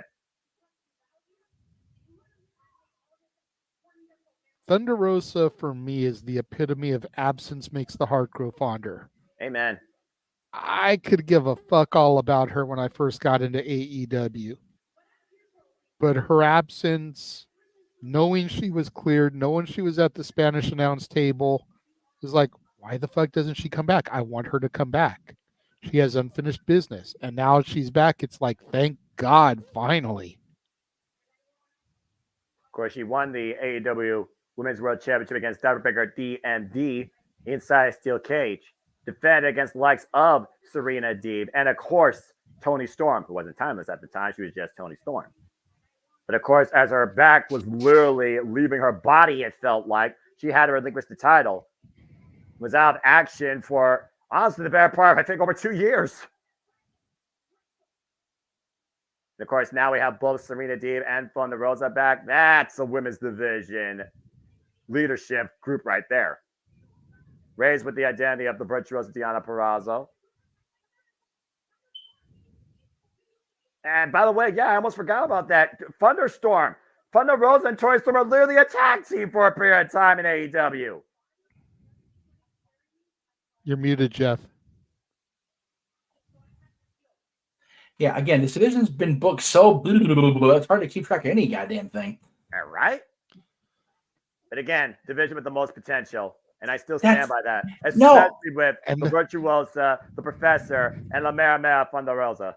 I don't disagree. That's just one of the many things that I'll be going into this Tuesday when we go inside the mind of the Renegade and ask the question, is AEW dead and what can be done to save it? Oh boy. So for those of you not luncheoning on the West Coast on Tuesday, I want to turn your phones down to a minimum volume or have earbuds in at the table. I thoroughly look forward to Noah's response when that video goes up because I know how embedded in AEW is. He's been all elite since day -1. Right? Yeah. Oh, it's tough. I know. I never talked about Thunder Rosa. So go ahead, Noah. Again, she's saying that she is going to carry this brand. She's going to get back the title. She didn't lose. She's going to do it for the fans, for her family. And she made a big mistake wiping off literally the face of Thunder Rosa. Yeah, I mean, Tony went there. And now see now oh boy. And again, she said you do not want to see who's underneath the face paint. I definitely dig the more basic AEW logo with just the single colors and on the cube. It looks better. Ooh, I got chills there. I'm coming to drag your soul to hell. Well, considering straight out of Tijuana, Mexico, she might leave her 6 feet under. Thunder Rosa goes after the AEW World Champion against Timeless Tony Storm in what could be the last Timeless encounter. I mean, if you've ever been to Tijuana, it's pretty close to hell anyway. So, you know. I mean, the Virtuosa. And what are those 5 words you love to shout about her, Noah? Long may she fucking reign. Thank you. Yes. Thank you. He has a hell of a match on Monday, too, this coming week. Of course, the Virtuosa knows what it means to be a world champion, a fighting world champion, a consistent, tested, multiple facet world champion all at once. Dude, I need that shirt either as a shirt or as like a wall sign behind me in the studio. That's like my lapel. I love that shirt. That's great. It's a hell of a design. Yep. Oh, here we go. Yeah, get you some, Deonna. The person that caused it. Again, folks, Tony tapped out. Ooh. Deonna Purrazzo is about to remind people exactly who the fuck the Virtuosa is. Deonna Purrazzo versus Mariah May next week. Before we get to our main event for Collision, JJ, I just got to tell you, Instagram post 30 minutes ago, Celebrity Family Feud, at least on one side, Michin, Selena Vega, Sonya Deville, Bianca Belair, team captain, and Jade Cargill. Yes. On Celebrity Family Feud coming up soonish. I might need to watch that. That actually intrigues me. I might need to watch that. And Saturday Skirmish coming up here, I believe, in July. Yes. For us. So I love producing these. I mean, the host being's kind of cool, but I love producing these. I am trying very hard to get 5-on-5 and have the other 5 be team no DQ in some facet or another. So good Lord. I'm trying. All you can do is do your best, but I know who's going to do their best here. All 4 of these men are going to test each other. Brian Dales and Clark Castanoli versus Powerhouse Hobbs and Kyle Fletcher of the Don Callis family Prep Combat Club in action, tag team action, and that's up next in our main event. on Collision. And prior to that, they made the announcement, and I'm going to go ahead and say it for those at home that may missed it. FTR versus those guys, Rod and Todd Flanders at Dynasty, will be a ladder match. God damn it. They are doing everything they can to try and make me give a shit about that match. Right. Because I love ladder matches. I know. And I do like FTR. Yes. Like I was going to say, I'm interested in the match. I'm never interested in the stipulation now. At the end of the day, it's for the World Tag Titles. And at their non-executive suits off core, they are a decent tag team. One of the best in the world, and one of the best in the last decade. Debatable. But God damn it, they make it so difficult for us. I know. And we will talk about that later. So, but yeah, FTR and them in a ladder match on Dynasty. If I wasn't ready to get into it, take my money. It's not one of the matches that's going to have me take my money. That's still Ospreay and Danielson and Okada and Pac. Pac, thank you. Sorry. There's pretty much every match on that card, even the Tweedle dipshits, is shut up and take my money. So let me go ahead. And that is the best I am going to give them on that one. I agree. And again, we will do some predicting for Dynasty. Date and time to be determined and made official later next week, folks. So the story of the trios match goes like this, JJ. It really stems off the fact that Eddie Kingston and Mark Briscoe, of course, have respect for each other after manning up and honoring Jay Briscoe and honoring the Ring of Honor World Championship after the main event, a Supercard of Honor. And of course, Mark Briscoe, he got the moment 11 years to the day. Both the men embraced, and honor truly was upheld to the highest degree, the bloodiest of fights, by the way, I believe. And those two men have nothing but unwavering respect for each other.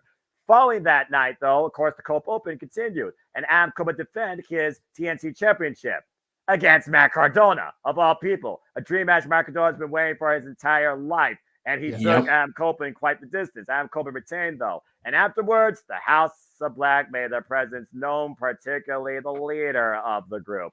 Malachi Black wants Adam Copeland's TNT Championship. The mental and the physical warfare was on after a face-off with a House of Black attacked him from behind, and Mark Briscoe and Kingston came to Adam Copeland's aid because Mark Briscoe, of course, no love lost the House of Black to going for a flaming table, and Eddie Kingston, of course, have wars with Brody King, of course, going back to the Continental Classic. So here we stand with this unique trio taking on the House of Black.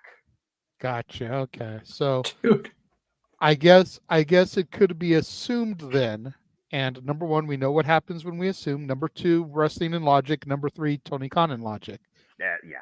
But if Malachi Black can pin Adam Copeland, he should be next in line for a TNT title shot. I would think so. I mean, he's already been in singles action against Christopher Daniels because I watched Rampage. Great match. And he sent Christopher Daniels down to sleep with the end, Fade to Black. And again, the House of Black have been working on all cylinders. But prior to that, next week, Wednesday, Brody King and Julia Hart will take on Adam Copeland and Willow Nightingale. I'm looking forward to that. Oh, yeah, me too. Me too. Action. First time ever set up with Adam Copeland and Willow Nightingale. First time ever mixed tag match. When did Kyle Fletcher turn into Eminem with that bleach blonde comb down? Like, the hell is up with that hair, bro? Came back after visa issues. That's the reason he's been gone. That's all I can tell you. He is Kyle Fletcher. The only Kyle Fletcher. All you are Kyle Fletcher. Sky Blue, do something about your man's hair. I don't know if Sky Blue's technically with him anymore, but I don't know anything about that. Anyway, there we go. I haven't heard anything to say that they aren't. Not that we follow that type of stuff, but I heard that they were a thing, and if they still a thing, then do something about your man's hair, and if they not still a thing, why the fuck did Kyle Fletcher fuck up to just lose somebody like Sky Blue? Just saying. Decisions, life decisions. Because we all know it was his fault. It always is the guy's fault. I wouldn't know. I'm staying so. I'm still staying solo for life. Anyway, the BCC take their spot in the ring. Yes. The American Dragon, Bryan Danielson, posing on the top rope. I love it. And Claudio Castagnoli on the other end. And look at that graphic. This Wednesday, Will Ospreay versus Double C, Claudio Castagnoli. Yes. Eject And then, this of in my course, face. a week from tomorrow, Will Ospreay, the aerial assassin, the man who is supposedly afraid of the grind, versus the American Dragon, Bryan Danielson. First time ever, possibly last time ever. The greatest of the greatest go one-on-one. I cannot fucking wait for this contest. Dude, Powerhouse Hobbs. Powerhouse Hobbs, the Monstar, member of the Meat Division. Don Callis, I'm glad you said it like that. The Monstar. That took me back to Space Jam, bro. I was literally, when I was once a wee lad, I was literally hit him high, hit him high, hit him high. And you hit him low, hit him low, hit him low. When Powerhouse Hobbs called himself that, I was literally thinking that. Why Kyle Fletcher calls himself the Proto Star, the perfect superstar in the making, the premier and defined professional wrestling athlete, and looks to call himself the greatest Ring of Honor World Television Champion after a great match defending his title, of course, against Rhett Titus this past Thursday at Ring of Honor. And, of course, that ridiculous warfare with Lee Johnson in our opening contest at Supercard of Honor. I mean, at the end of the day, JJ, we are on a Turner-owned network, one of our Discovery networks, so Monstar being used is definitely a thing. Yeah, right. Yeah, well, again, well. And then there's that. It's also a thing. Well, I mean, hey, Blackpool Combat Club wasn't going to do that. The Don Callis family was going to do that first. It just seemed like it was a matter of who was going to throw the first punch. And now we know. And knowing is half the battle. Right? Often not. Claudio Castagnoli and Powerhouse Hobbs, give me that match. Squaring off on the other side of the ring, Kyle Fletcher and Bryan Danielson teeing up on the other side of the ring. Guerrilla warfare on the outside. Bryan Danielson with the run. And Bryan Danielson with the run up. And oh, man! This isn't guerrilla warfare. The Young Bucks aren't bleeding on television. This ain't about them. Or Candice LeRae. And Claudio Castagnoli, though, no man afraid of bleeding or fighting. Driving Hobbs into the ringside apron. Excuse me, LED board. That's got to be worse than an apron, because at least you're just hitting a tarp. That's just a freaking giant electronic metallic steel plate. Well, no, what's shitty is it's still the apron, so it's still the hardest part of the ring. And then you got an LED cover on top of it. That's fair. Uh-oh. Let's just break all the backs today. And all the necks. All the back breaking, all the back breaking, all the back breaking, and a chiropractor build suit. Yes, and the price. I know AEW's got a great dentist. I don't know if they got a great chiropractor, even if Serena Deeb has, mastered yoga with her flexibility. Oh, I see a little silhouette of a chair. Should I put it up now or wait? Go for it. Okay. Because I feel like that is the Monstar that Powerhouse Hobbs is. Yes. Why did you guys put that out there and maybe? Because it's funny, damn it. Look at the haircut. Look accurate. at the facial expression. It's accurate. That is the Powerhouse Hobbs Monstar right there. It's accurate. I would just say it is accurate. And for those that are wondering, no, I never saw Space Jam 2. I didn't give a damn about it. Oh, I still haven't seen it either. It was okay. I'm curious. I'm mildly curious, but I haven't seen it either. But I'm sure Powerhouse Hobbs is not curious about those forearms from Claudio Castagnoli to the dome. Scoop up. Oh, the power of Claudio, my God. Power slam. Made it look easy. Now off the rope. Yeah. And wait for it, the run up. Double stomp. Jesus. He made it think about it. Yeah, he did. That should be a good one on Wednesday as well. Look at that. The Elite versus Penta, Garcia, and Pac. And Taz is going to broker a meeting with Chris Jericho and his son, Hook, allegedly. Yeah, oh my God. This is, I want to watch this. Yes. And of course, apparently the IWGP World Champion will be in the building as Mox returns. And we'll also hear from Swerve Strickland, who will challenge Samoa Joe for the AEW World Championship Sunday at Dynasty. And it's made official. Fucking A. The virtual Santiago Peraza goes one-on-one with Mariah May. Match of the night. Dude, and we're going to hear from a pissed-off AEW World Champion, Samoa Joe. Dude, I am here for this Dynamite hype. Much more excited than I was about last week's show. The more I forget about the past, the better off I am because the future is so bright in professional wrestling. Like I said, we'll get through the opening segment of Bug Night, and then it is in the past. And we will try to follow Queen Elsa's example and let it go. Until they do something else stupid on the air that makes us have to discuss it again. Tag, short range, dragon screw leg with Tad the Cloud Casanova. I forgot we're calling a tag team match. Make a wish. Yes. Man. Well, I mean, both guys are part of the WWE's past with Make a Wish. Did I tell you, I actually just brought up that Celebrity Family Feud thing about 7 minutes ago. Hoisting up Claudio. Thank you. Yes. Great vertical suplex. But thank you for letting us know if we weren't already informed. I am always glad to hear that my girl, that bitch, will be on television. Especially with Bianca. Bianca and Jade. But right now, Night Fish Chop by Kyle Fletcher. I'll talk more about WWE later. I got to focus on AEW. My mind's going in 5 different directions across 5 different companies right now because of the last week. That's fair. If we can find out the opponents for Team Bianca for Celebrity Family Feud, I'd love that. I like that information for the record. Somebody out there can find that information for me. And again, if Claudio Castagnoli beats Kyle Fletcher, could Claudio Castagnoli maybe be in line to challenge for the Ring of Honor World Television Championship, former Ring of Honor World Champion, 2-time Ring of Honor World Champion. Multiple-time Ring of Honor Tag Champion. Did he ever win the TV title, or was he already in WWE by then? I think he was in WWE by then. I don't remember if he ever held the TV title. I'm pretty sure he didn't. Oh, it's husband versus wife on Family Feud. Team Montez is the other team. Oh, shit. So you got to figure Dox is going to be on his team. Clearly. Yeah. Kyle Fletcher caught Claudio Castagnoli, though. Stephon Smith on a cheap shot run in by Powerhouse Hobbs. As this match continues, Wrestling Clay picture-in-picture. Gotta pay the advertisers. Fuck television. Y'all in the chat are terrible trying to derail from the commentary. Since James is in the chat room, so I know he can hear this. James, I know you said that you were going to sit out the opening topic because you didn't really have anything you needed to say after filming your Jay Hebert side.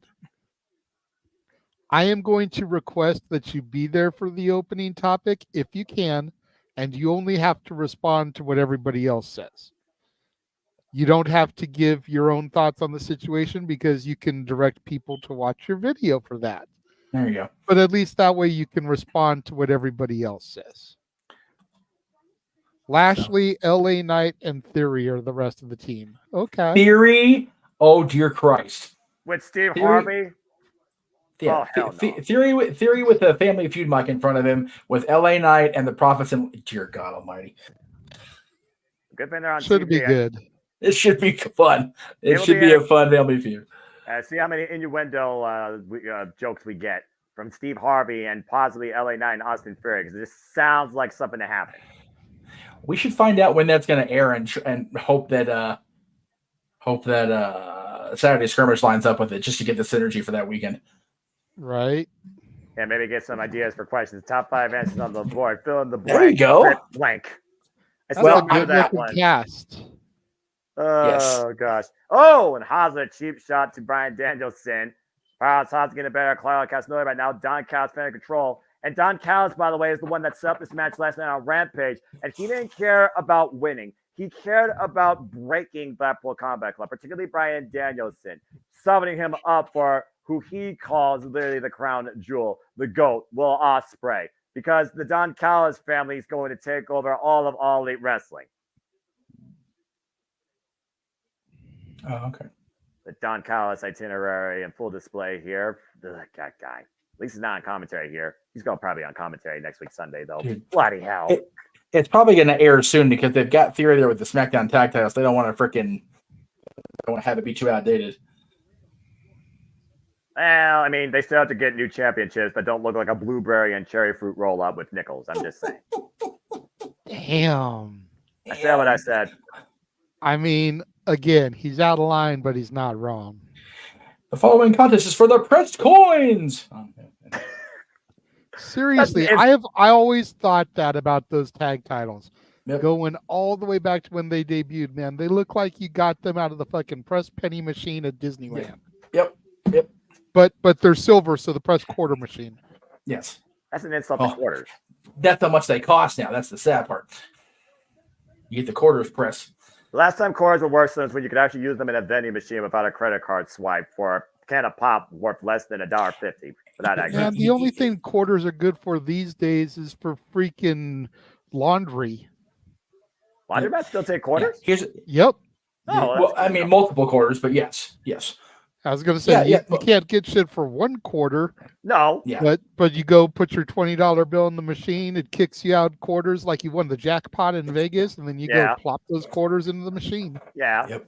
Wait. How many quarters are we talking about? What the fuck are we talking about here? AEW Collision on the air, folks. Here, our tag team main event here. Brian Danielson, Claude Castagnoli taking on Kyle Fletcher and Don Callis. Well, we're about to air that AEW Dirty Laundry at the top of the hour. It's either this or me making fun of Kyle Fletcher's hair for the next 15 minutes. So no. That's fair. We're going to have a turnover, obviously, in Battle of the Belts 10. Of course, Battle of the Belts 10 immediately follows this match. Main event by Athena defending the Ring of Honor Women's World Championship against Red Velvet. Also, we have Hook defending the WWE Championship against Shane Taylor. And Roderick Strong. Right, an unsanctioned title, yes. And Roderick Strong, of course, taking on Asuka Rocky Romero in an eliminator match for the AEW International Championship. Yes, and gut wrench suplex there by Claude Castagnoli to Kyle Fletcher, where arguably if Claudio wins, he could challenge for the Ring of Honor World Television Championship. I just figured out why Kyle's hair pissed me off so much, JJ. Why? Remember that referee in TNA, Shane, or whatever, that always get like all fired up and like rag his hair and then like go like have a spaz and get his ass beat? Kinda. Tana Bryan! Yeah, that's what it is. Flying Dragon. Missile drop kick takes Kyle Fletcher up and over off his feet. And of course, again, we are literally just 8 days away from AEW Dynasty with a stat go home on Wednesday Night Dynamite. We'll hear from Swerve. We'll hear from Samoa Joe. The Virtuoso, Dion Perosa goes one-on-one with Mariah May. And we got Claudio Castagnoli taking on Will Ospreay. Jesus. As well as next tag team action with Adam Copeland and Will Nightingale taking on Julia Hart and Brody King. I have to get my Dragon fix on Warner Bros. Discovery because I can't get my Dragon fix for Disney anymore. Damn. One of the greatest ever to grace the squared circle, the American Dragon, Bryan Danielson. Of course, no stranger to any title in Ring of Honor. Or anywhere. Accurate. Anywhere he's been. With these kicks. And of course, those kickboxing pads still knocking the wind out of Kyle Fletcher. Looking for that bit. Whoop. Kyle Fletcher ducks. Pushes him off. Bryan Danielson catching Hobbs, though. Get between the ropes. Big high kick. Rocks the Proto Star. And Bryan up and over the plunger. Caught by Hobbs. Messy, but uh-oh. He got him. He's got him. Oh, no. Fuck! Right on the hardest part of the ring. Yep, again. And again, change of position now. What the hell is he looking for here? The freakish strength of Hobbs. Uh-oh. They don't call him Powerhouse for nothing. Yeah, right. But driven face first in the rain pulls up the attempted running power slam on the floor. Now Bryan following up. The running knee strike off the apron. Catches Hobbs and takes the monster off his feet. Bodies are everywhere. It is great to see. Oh, God. Oh, man. Jesus. Running European uppercut from Double C. Jesus Christ. You turn around and you can't even think for a split second as Claudio literally takes the head off your shoulders with an uppercut.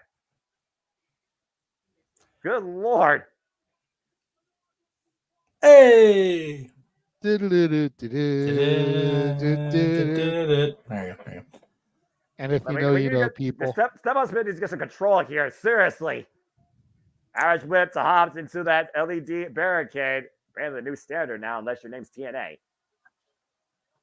Castagnoli looking to follow up. Running uppercut. And Hobbs up and over. Hobbs has been eliminated from the Royal Rumble. Oh, wait, wrong match, wrong company. Sorry. Kyle Fletcher right now driving Bryan Danielson's face to the announce table. Kyle Fletcher, axe handle to Claudio. Fighting in and out of the audience. Only at AEW. Everybody's fighting in the crowd except Brian. Oh, for now. Fly, Brian, fly. You had to jinx it, JJ. You had to jinx it. He did. I just know Brian well enough. That's valid. That's actually valid. Forced in combat, right? And we go back to another restaurant quality picture. It's almost that 10-minute mark. So at least I got a moment to breathe. Jesus. Just a wild melee. A riot of sorts. Still more tame than last night, considering the War Dogs got the better of Eddie Kingston and company. Irish Women Claudio driven into the barricade opposite side of the ring. So I had to catch myself for a second. You said War Dogs, right? Yes. For a split second, I thought you said Wolf Dogs. No. I was like, wait a minute. Okay. It's like, wait a minute, the Wolf Dogs took on Eddie Kingston? What kind of interpromotional bullshit is this? Well, that would really work. What happened was... No, it was the War Dogs. Oh, Brainbuster, float over cover by Kyle at near fall. Dude, I am low-key here for Corbin versus Kingston, not going to lie. I don't know why. Or Breaker versus Kingston. Well, I mean, yeah, that's fair. Breaker might like destroy Kingston. I think Corbin's more of a fair fight.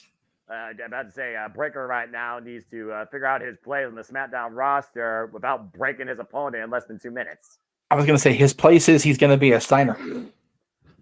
He's already born a Steiner. That's fair. That's what I'm saying. Corbin's one's got to find his place now. Kyle Fletcher right now just literally egging on the crowd as he's got the American Dragon Bryan Danielson down to that ridiculous flying kick and brainbuster follow-up for a near fall. And we are on picture-in-picture, but I'm still trying to follow the match after. What the fuck were we talking about before I tried to get back on track here? What's going on is we're gonna air AEW Dirty Laundry at 8 o'clock, so we're going to talk about laundromats now. It's fair. I mean, I just did laundry earlier in the day. All night, I mean, I guess it's just all the synergy. And if you want to know more about Dirty Laundry, just listen to Don Henley. He's got a whole song about it. That's right, he does. I don't think I've heard that song, but anyway, it's nice to know that quarters for less than $2 are actually still, valid for something. Well, it's just shitty because people tell you here's a quarter cost somebody cares. It's like, dude, I need at least 50 cents at least. Like the only thing coins are good for. The only thing coins are good for anymore is making a wish at a freaking wishing well or throwing them in your local fountain. I heard that song on Sirius Radio. I'm like, whoa, this song, it does exist. It doesn't apply to everyday life anymore. Some songs never die. That's why they're repeated on public radio. Well, no, it's just funny because like if you see payphones out in the wild now, they're either like hollowed out husks of themselves, or they've got like the thing like hanging down. It's like they don't actually work. It's just like one payphone full screen, by the way. And welcome back to AEW Collision Tag Team Main Event. Kyle Fletcher right now tearing apart the ringside air. Oh Lord, exposing the concrete. He's that got is concrete. That is. Kyle, we have another hour to go. What are you doing? You're killing me. And the match said, "Nah, I'm good." Well, then the flexibility. The Matt turned heel on Kyle. For real. He said Powerhouse had to go and fix it. And said, nope. The Matt's got a mind of its own. Poor Fletcher. I can't. That body drop to Kyle Fletcher on the floor. Sometimes, folks, comedy writes itself. Oh my gosh. What the fuck is happening here at this four-way dance? Oh, this show is just, this ish is banana, Jay. Oh my gosh. I don't even know who's legal at this point. The mat is legal and it's sacred. I think Fletcher and Danielson are still the legal men. Okay, thank you, JJ. The mat is so sacred it turned on their competitors. For real, the mat is so sacred that it was like, no, you're not going to peel me back to cheat and use the concrete. You're going to respect me, damn it. Don Callis family apparently didn't pay the mat enough. That's right. Oh my God! Right now, Kyle Fletcher again. We get to call it. Even the mat's trying to hide from the video footage we saw on Wednesday. It's like, no, I don't want to see it. Don't force me to sit up, so I have to watch this. Front face lock. Big Ritz out of the corner here. Kyle Fletcher might be looking for a superplex. Bryan Danielson able to counter. Bryan Danielson changing his position. Now going to the inside, second rope. Oh, that's they're bringing Dynamite to Bakersfield, Mr. Williams. Meh. California. Nah, I know it's Bakersfield, man. And double enough, he's once again in Las Vegas. Of course, yeah, they'll be in Vegas at the end of the month, at the end of May. You look, just because your freaking logo looks like a freaking LV neon sign does not mean it has to be always in the city of sin. Now, you know what though? Well, I'm not. I'm not mad at AEW for that week. I'm mad at WWE for having us try to get up on a Saturday morning. They know because they watch. I'm going to be uppercut. I think he caught Bryan Danielson a little bit of that. Uppercut now to Powerhouse Hobbs. Missed the clothesline. Hobbs and Claudio right now just trying to square off against each other. And Claudio testing Hobbs' jaw. Whoop, missed the clothesline. Up and over, both collides to the with floor. Clio, both men up and over the floor. What is Brian doing here? Ooh. Avalanche backdrop suplex. Golly. Goes for the pin. Good God. Outside leg hook and a near fall. Floats over. Looks like he's going for the label lock, Noah. He's got him towards center of the ring, and I think he's got it. Right, wait a minute, Powerhouse Hobbs, though. Battering ram forces the break. Just bat his shoulder into the head of Bryan Danielson. I mean, it's hard to break the hold, I reckon. Yeah, Hobbs here right now, throwing caution to the wind, preserving this match for his team, the Don Callis family. Kyle Fletcher grasping that left arm close to the inside of his body. Got to Hobbs now. Last time we saw Hobbs in action, he destroyed Sammy Guevara. Yeah. And right now, what the hell is he looking for here? Danielson up at the razor's edge, able to get out of it. Me on the mines. Kyle Fletcher rot to the outside. Brian trying to get a little bit of momentum, so try to get to Castagnoli here for the tag. And Castagnoli stands ready on the apron. Now Danielson with a critical choice here, critical opportunity. Legends 4, here we go. Down to Claudio. Here we go. Oh boy. The meat collides, a collision. All the meat. And I have bratwurst earlier today, so I can say that. Big uppercut in the corner to Hobbs. Fletcher coming in. We barbecued earlier, so you know. Again, the uppercuts now. If you're doing an uppercut like that to someone as meaty as Hobbs, it's called tenderizing. That's fair. And why not? Well, running uppercuts now, opposite corners. There's the Kyle. There's the Hobbs. Kyle literally runs out of the corner. Big clothesline, sends Coppin over the floor. Uh-oh. Looks like we're going for the swing. Count the revelations. Oh, good Lord. Here we go. 3, 4, 5. You might swim all night. 6, 7. Hobbs, hold your head. 8, 9. Number Chris 9. Number 9. Number 9. I recognize Stepping that over. Turn him over. Shout out to Tyson Kidd. Sharpshooter.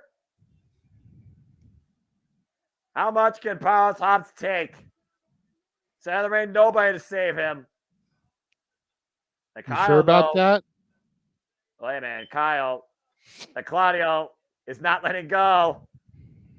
Didn't work that time, Kyle. Kick him again. See if it lets go again. Nope. Bryan Danielson. Oh!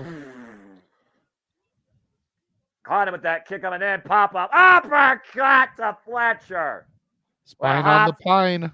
Let's hit with the spine buster. Cover to no. This is the mat. This is the mat here. I hear y'all talking shit. God damn it, James, you fucking idiot. Oh no!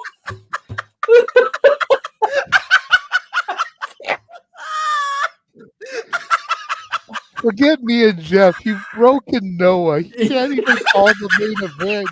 All 4 men down. All 4 men trying to get back on this bout. This Clark has no sing on Blossom. Get out of here, you fucking idiot. Dynamite next week. Jesus Christ. Castagnoli, Kyle Fletcher, and Blouse Hobbs, all 4 men on their knees, teeing off in the middle of the ring. What a freaking main event slugfest here in this tag team match in our main event collision. Knife edge chop is Brian and Kyle right now. Kyle, worse. We're trying to tee up against each other, and you see the redness right now. Bryan Danielson's chest.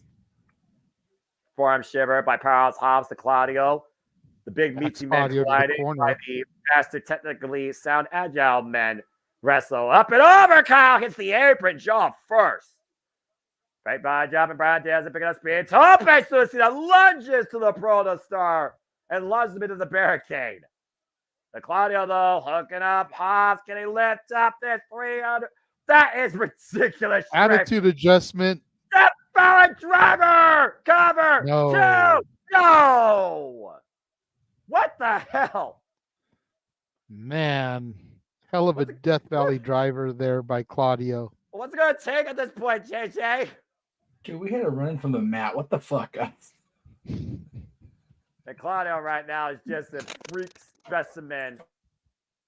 Oh, collides with Hobbs. Hobbs does not give. We're not on Battle of the Belts yet, Emmanuel. We're still in the main event of Collision. Meet the clothesline block, big uppercut. And now Claudio, once again, picking up speed from the opposite side of the ring and takes down Hobbs with that pumping bomber. Is it enough? Hook of the leg! No! God. You know how things go here when Battle of the Belts follows this. We're going to have a little bit of a run over, so. Well, I mean, also Collision, your main event, literally make sure everybody gets their shit in, man or woman. That body Looked drops like to he was 9 pounds. going for the neuralizer. Close that again, off the ropes. There's a trip up. What? And Hobbs just collides with Claudio. Straps are down. Uh-oh. He might be looking for town business. Well, the world's strongest slam. Oh! That might be it. Cover 2, and Brian saves the matchup. Good grief. Fists flying everywhere and bodies just coming all over the place. From every side of the ring. Tied to Kyle Fletcher now. Powerhouse Hobbs. Uh-oh. I think Hobbs has had enough. Steel chair in hand.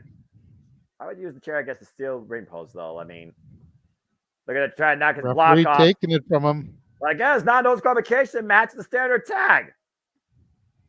Meanwhile, turn around Hobbs and get kicked into oblivion by Bryan Danielson.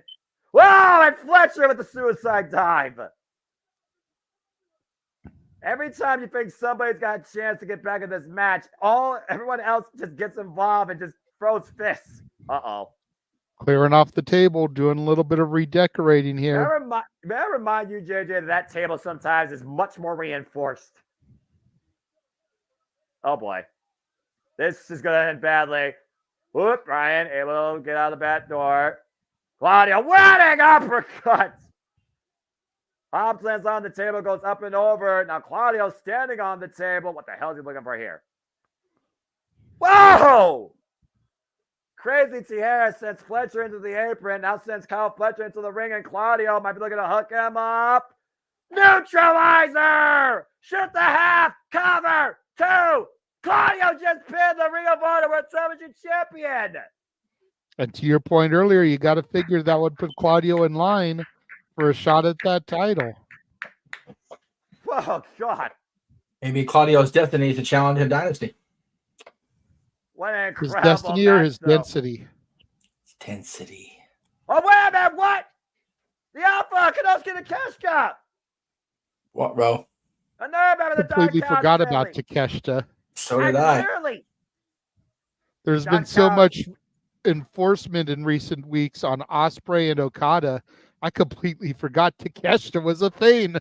Right? The last time we saw Takeshita, he lost to Swerve Strickland for a chance at the AEW World Championship. And prior to that, he faced Will Ospreay in his AEW debut at Revolution. You wonder what Will Ospreay's thinking about this, though. You don't think Will Ospreay wants Bryan Danielson? Uh-oh. Oh, no. Brain Buster on the ramp! Man. Damn it. Golly. Well, Brian was married 10 years. And I don't think they're done yet. But we need to get some help out here for Brian. That was bad. Claudio with the chair, fending off the Don Callis family for now, but I think Don Callis has carried out his mission statement. Will Bryan Danielson's condition be ahead of Will Ospreay, AEW Dynasty next Sunday as we transition shortly here from AEW Collision to Battle of the Belts 10. Bryan Danielson's hurt. Yeah, he is.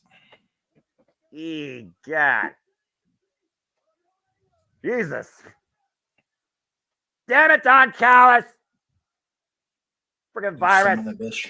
And we're back live as we begin Battle of the Belts 10 here across the Jeff Meacham Network Multiverse of Media. Yeah. Danielson still down on the ramp after that nasty brainbuster. Got Claudio Castagnoli, and it looks like part of the medical staff checking on him, referees checking on him. What do we got coming up here tonight, Noah? Well, again, JJ, to your point, it's Battle of the Belts 10. We have an AEW National Championship Eliminator match as the champion, Roderick Strong, defends the chance against Rug Romero. But Suka Rob beats Roderick Strong. He gets a title shot. In our main event for the Ring of Honor Women's World Championship, it will be the Fallen Goddess Athena stirring up once again against Red Velvet, who became a semifinalist in the Ring of Honor Women's World Television Tournament. And of course, also coming tonight, the FTW Championship's on the line as Hook goes one-on-one against the baddest man out of Cleveland, representing Shane Taylor Promotions, Shane Taylor himself, and that is literally up next. So yes, folks, if you're just tuning in with us, there is a championship match for a title that is not recognized on the line for Battle of the Belts. Yes. There's an eliminator match for absolutely zero championship on Battle of the Belts. Yes. And we have a championship match for a Ring of Honor championship on AEW Battle of the Belts, not an AEW title. You are absolutely correct. This is Tony Khan booking. About to say that'll have a Hooks back tonight. Yes. Shibata and Hook backstage right now. Shibata with his translator. I love that. I love that gimmick. It's tremendous. I was going to say it's a great gimmick. And to be fair, he doesn't quite know proficiently the English language, so technology. And that's perfectly fair, but that's a great way to help get it over. Yeah, right. Yes. Like where was that during the Kai and Tai days? Oh my God! Instead of the indeed, like we could have actually had the translator, right? What my client said. Oh Lord, technology sometimes is the worst enemy and the greatest blessing. Referee Paul Turner for opening contest here. And yes, folks, welcome once again to Battle of the Belts X, Battle of the Belts 10. I am the Seminole Foster with the Renegade Wrestling, JJ Williams, and the man who's named the marquee. We're well over the time, Jeff motherfucking Meacham, as we're coming off a wild night of Collision. Once again, Saturday night's all right for fighting. And the signal's up in the sky. That can only mean one thing as we get ready for our opening contest here. Here comes Hook. Send Hook. As the FTW champions on the line, Hook with a singles record of 32-3. Still his last FTW record. His last FTW championship defense, of course, was against the Machine Brian Cage under FTW rules, and he was able to submit the Machine while still with a backload and full of tacks. Now, how many of those losses that he has suffered was he actually pinned? Was he pinned for all three? Or were any of those like in tag team matches where his partner got pinned, but he was on the losing team? Oh, those are singles pins, although two of them came at the expense of the FTW championship straight to the face of Hook. This young man's career, still so much yet we know about the potential in the son, by the way, of Mr. Submission himself, Taz. Of course, Hook, as tradition, never even looks at his opponent. He's just here to take care of business. So I got to wonder if Taz is an Oompa Loompa, does that make Hook Slugsworth? FTW championship on the line. FTW, an attitude, a standard of its own kind, literally created by Taz himself, passed down to his son. Both of these men are just going to tee up against each other. Shane Taylor, one of the most predominant Ring of Honor World Television champions back in the previous era. And right now, Hook just teeing up. You see right now, Shane Taylor covering up. This almost turned into a boxing bout. Looking for that northpaw, miss in the waist slot. Looking for that German suplex there. They go on, back elbow strike. Of course, this match stemmed off the fact that Shane Taylor Promotions got the better of Hook, Shibata, and Chris Jericho this past Wednesday on Dynamite. Hook trying to go for those suplexes, but Shane Taylor with that low center of gravity. Whoop! Got over the top rope, though. Again, we've seen Hook wrestle many times, though, and literally suplex men even bigger than Shane Taylor when he's gotten the chance, though, JJ. That's fair, but it's still fresh in the match. Like, the bell barely sounded, Noah. You're not going to get somebody that size right out the gate. You've got to wear them down, break them down a little bit. And to your point, Hook right now. Well, again, I don't think this is under FTW rules, by the way. I think this is a standard protocol when it comes to championship matches. Taylor lays his hands inside the ring, be a pinfall submission, and Paul Turner trying to get both Hook and Shane Taylor, good luck with that, back inside the ring. Well, if it's for the FTW title, it should be contested under FTW rules. You would think, but I think that's one of those like cases where it's called to be that. course, we saw Shibata has Hook support backstage prior to this, but Hook said he's got this tonight. Appreciates it, though. Oh, man, what a lightning fast jab with that left. Shane Taylor teeing up. Of course, people know Shane Taylor from Ring of Honor and AEW when he previously, of course, was involved last year at AEW All Out against Samoa Joe for the Ring of Honor World Television Championship. We've also seen this man collide with Keith Lee in Ring of Honor at Final Battle. And more recently, we've seen the growth of Shane Taylor Promotions welcoming back the governor, Anthony Ogogo. Ooh, brutal chop in the corner there. Ooh, that'll put some hair on your chest. If it doesn't cave it in. Yeah.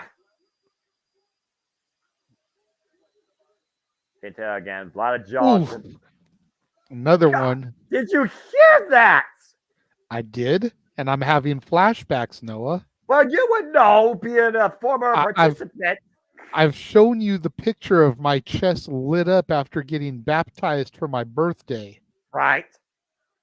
So trust and believe I know how those open hand, straight up and down palm strikes feel. He's not going knife edge. He's going straight down. Those tend to hurt the most. Yeah, about to say, those are literally just full-on palm strap. You see Hook right now teeing off against Shane Taylor. Once again, looking for that T-bone suplex. Shane Taylor, though, able to affirm his base. Lower center of gravity. Oh, man. Debilitating liver shot. That was a perfect shot right there, JJ. Yeah, we're seeing Hook hurt in a way that we haven't seen him in a very long time, if ever. Yeah, right? And we all, of course, we know what a liver shot does. That literally just takes an opponent down. It knocks the wind out of you. It makes everything hurt no matter what you try and do. Again, another open palm strike. And Hook right now, I don't think Hook's been able to get out of the gate since the start of this. No. He tried to come on too strong, too quick, and he's been suffering ever since. Shane Taylor has just been dominating at every twist, every turn, because he's the stronger man. Stay with us for this opening contest, folks. Hook in a world of trouble. FTW Chosen Line, restaurant quality, picture in picture. Yeah, I'm quite surprised by this because I would think that Hook, you know, he would be more of the aggressor. But Shane Taylor, and again, that liver shot, though, that is a turning point here. I'm not sure if Hook can get back into this. It's hard to fight when you can't breathe, let alone can't move forward. Whip your right side of your body, which, of course, we know the power of Hook comes from this right side, not his left. Of course, Jeff, if you're back in the studio, if you can star Emmanuel's question, and when we get a full commercial, I will address that, even though it doesn't have a super chat, because Emmanuel and his sister are big-time supporters of the multiverse. The MVPs, quite literally, of the Multiverse of Media, as we know. Shout out to the Dominguez's. I look forward to them once again on Sleeper Dicting for WWE Backlash. So much wrestling, all the wrestling. And New Japan Pro Wrestling now adding to the schedule now that we know that we got Resurgence and Capital Collision. We'll talk more about all that later. Professional wrestling, right, Noah? There is no more sports entertainment after last weekend, according to you. Damn right, and I approve, and I am grateful and forever thankful for it, too. And I don't think Hook's thankful after getting braced across that barricade, ribs first. Still writhing in pain. Hook needs something drastic to be able to change the tide in this match. Otherwise, we're going to have a brand new FTW champion as we go back to full screen. And Shane Taylor right now looking for something big here. Hook's head braced across the apron. Oh, man, that leg drop across the chest of Hook. Thanks for staying with us, folks, by the way, after AEW Collision for the 10th edition of Battle of the Belts here, courtesy of the JMN Multiverse of Media live watch event schedule. Our first of three matches here contending for the FTW Championship, and Hook right now in the defensive position, we're being honest here. He needs to figure out something or protect himself at this point. Jeopardy right now for the FTW Champion. Shane Taylor stay up. Oh, no. Oh, again, just teeing off those body shots. These body blows and a right hook, quite literally. You can call it Battle of the Belts 10. You can call it Battle of the Belts X, and we all know X gonna give it to you. Yeah. But right now, can Hook give it to Shane Taylor? But Hook's asking for it. I mean, Hook If there's one heart. thing you cannot question with Hook, it's his toughness. I mean, again, we saw this guy endure 10 minutes of hell with Samoa Joe. We've seen the man literally keep a red rum sleeper hold. Oh my gosh. On Brian Cage after falling back first in tax. Paul Turner checking on Hook to see if he can actually continue. You wonder if Shane Taylor may be looking for a ref stoppage at this point, because you know Hook's not going to quit. Of course not. Shane Taylor right now might be a little bit upset with the fact that Hook is still in this fight. And this has just been a straight up fight. It's not been a wrestling match. This has been a straight up fight. And Shane Taylor's been the aggressor. Yeah. And as our boss man pointed out at the top of the hour, as is every Saturday night, we will be live with what could prove to be one of the most heated starts to an episode of Open Mic Night in the show's history. In the continued Saturday Night Shenanigans, the weekly episodic virtual telecast here, hosted by the Renegade, JJ Williams. And right now, looking to pop the hips again. He's still looking for that suplex. Another shot. Oh, and a big shot by Hook. And Hook trying to fight back into this right now. Teeing off against Shane Taylor, driving that right forearm against the jaw of the Basman out of Cleveland, creating distance. Big clothesline. Shane Taylor still on his feet, though. Trying to knock him down. Unable to, though, JJ. And once That's again. The clothesline. Oh, he finally got the German suplex. God! What the hell? How much did that take out Hook, though? How much did that take the win out of him? Hook once again. Hook up Shane Taylor. T-bone suplex. Can Hook go for the pinfall here, though? Hook on the far leg. No. I think he waited too long to go for that. If he had gotten for it right away, he might have taken that one, Noah. Yeah, but if nothing else, Hook has a chance, JJ. A huge chance. Hook falling up again. Shane Taylor hooking him, though, and planting him down. Oh, boy. This is bad. Shane Taylor. Up on the middle rope. He might be looking for a leg drop or a big splash. Oh, God. Flatten cover. Two. No. Shane Taylor cannot believe that Hook kicked out of that. As much punishment as he has put this young man through, followed by that huge splash from the middle rope, Shane Taylor is beside himself. Well, again, we've seen, the testament of will and internal fortitude that Hook has demonstrated since being part of AEW.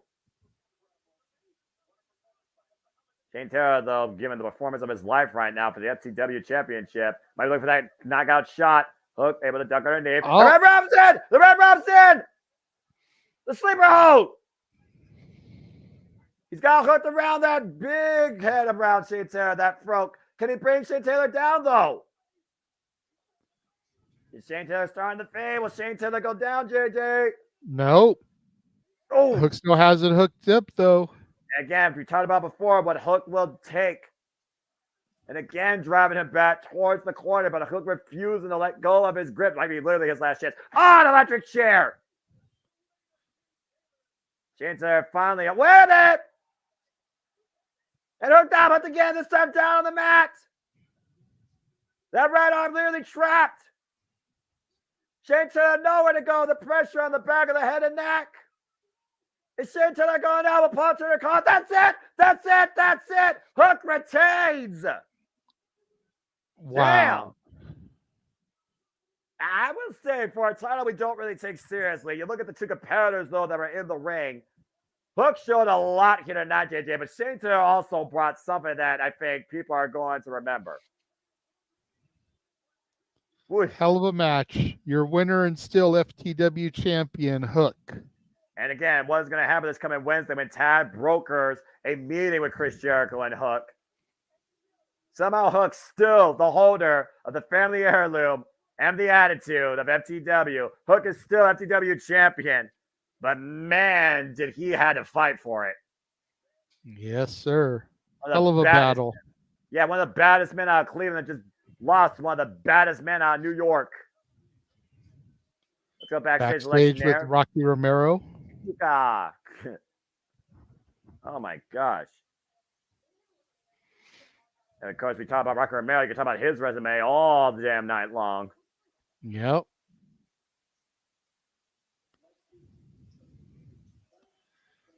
Yes, thank you very much for the super chat, Emmanuel. $2. This is for the story you will tell me. All right, so go ahead and throw the start comment back up, Jeff, so I can see exactly what he said. Okay, so the reason I was getting chopped at my birthday is because this is when Jeff and I were still very much part of the crew for Battleground Pro Wrestling. We were regulars. We would help set up the ring. We would get to go into the ring and goof around afterwards. There's Dylan matches up on the Casa website, the YouTube, that are worth watching just for their own on GP. We would film the matches, upload them. We were part of the team. So this was basically my baptism. It was my birthday. They knew it was my birthday. So they had me get into the corner and they lined the roster up and everybody took a shot. And I'm not going to lie, I got blew up a little bit. I bet. I definitely got lit up, but to every single member of the Battleground roster's credit, with them knowing that I was not a trained professional wrestler. Damn it. If I told them, give me a second, I need to catch my breath, they backed off me. Are you good? Yeah, I'm good. And then it would continue until everybody on the roster had their turn. Even the Suburban Commandos, the Cuzzies, now known as the Stoner Brothers, they were notorious for going for chops, and if you flinched, they'd give you 2 for flinching. I did not flinch when they came in for me. Yeah, that's a testament of endurance right there. Mad respect to you, JD. Also, you won crazy, Emmer. So that is the context, Emmanuel. It was my birthday. We were already kind of part of the team. This basically made us part of the family. At least made me. Jeff didn't have to go through it. He said no bueno. He got knocked on his head by Alexis Derivko, making his then 4-year-old cry, wondering if Daddy was okay. That was his baptism. I will tell you this, kids: smarten your kids up to the business if you're in the business. All right, I'm just saying, because Dylan was verklempt. Yeah, my only thing I had during the Battleground time, besides the beat down at ringside, was having the I forgot who brought it over. It may have been Benny bringing the kendo stick over and taking turns having it across the back, just because I had never experienced that before. So I was just curious, and I had regrets. I imagine it sounds like you would have regrets after that. We're being perfectly honest. Yeah, I've taken PVC piping. Ooh, that's rough. Again, it was my birthday. Yeah. And I was told either I can take punches as hard as the guy could for every year I'd been alive. Oh boy. Or I could take one crack of the PVC piping. That's valid. And so I took the PVC pipe. Yeah. Of course, that doesn't give. Well, no. The other thing, unfortunately, when I was actually working for another company, I refereed a death match, and that referee shirt was a one and done. Well, this might be one and done for Rocker Romero and his chances at the AEW national title if the Undisputed Kingdom have their way as we get ready for our second contest here.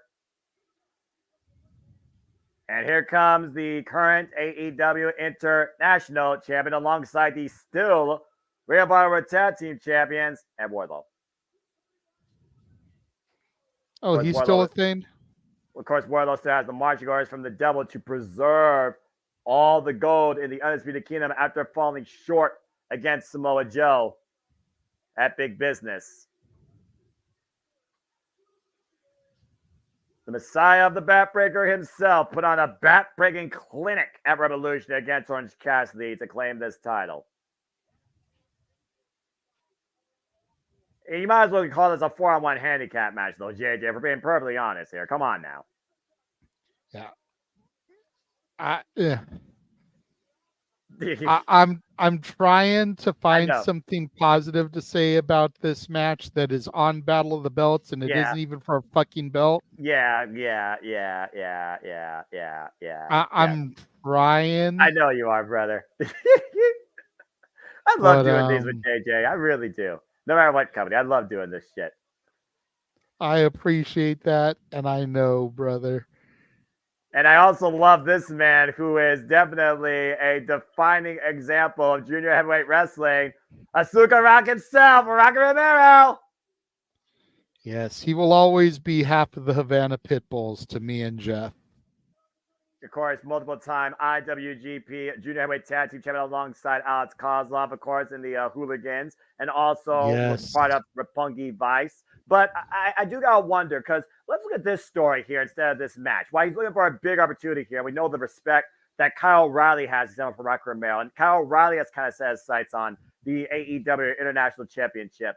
What's going on with the best friends who are also part of Chaos? And Rocky Romero at this point, even he doesn't know what to make of this situation. We saw Trent last night come out on Rampage after Orange Cassidy beat Alex Reynolds, and Chuck Taylor came in the middle, but he didn't pick a side, and he walked away. So at this point, nothing clearly is fine, I think, of the best friends. And we don't even know what Chris Statlander's take is on this after Trent whispered something in their ear. So again, what is going on within the internal chaos of what we thought was arguably the strongest foundation in AEW that was the best friends? I am the wrong person to ask because, like I said, I've missed Rampage and Collision here recently. I did see the episode of Dynamite where the turn happened. Right. But I'm just like, I'm as dumbfounded and taken aback by it as you are. And Trent does yet to speak a single word on it. The only words he spoke of was literally to Chris Statlander in silence. And he asked Chuck Taylor, oh, wait, so he's your best friend? And again, Chuck and Trent walked opposite ways. Orange Cassidy left in the ring alone. So I really am super curious where, again, I talk about it all the time, how far is a man willing to go before he thinks enough is enough and he needs to do something different on his own? We said it before. That was Trent's last big chance, maybe, for an AEW championship. I still argue that the best friends are uncrowned tag team champions. Now I'd like to know what happened because Trent seemed to have had enough. That's fair. Let's see right now. Very fair. And again, it's a very unique circumstance and story developing in AEW, and I'm very curious to see, again, why Trent, why? Whoop! That's about the record of Merrill. Rather strong, swinging and missing. Take him out to Harris by the former MLW World Middleweight Champion. Former World Historic Welterweight Champion. And as I said earlier, tag team special alongside Forever Hooligans and Roppongi Vice.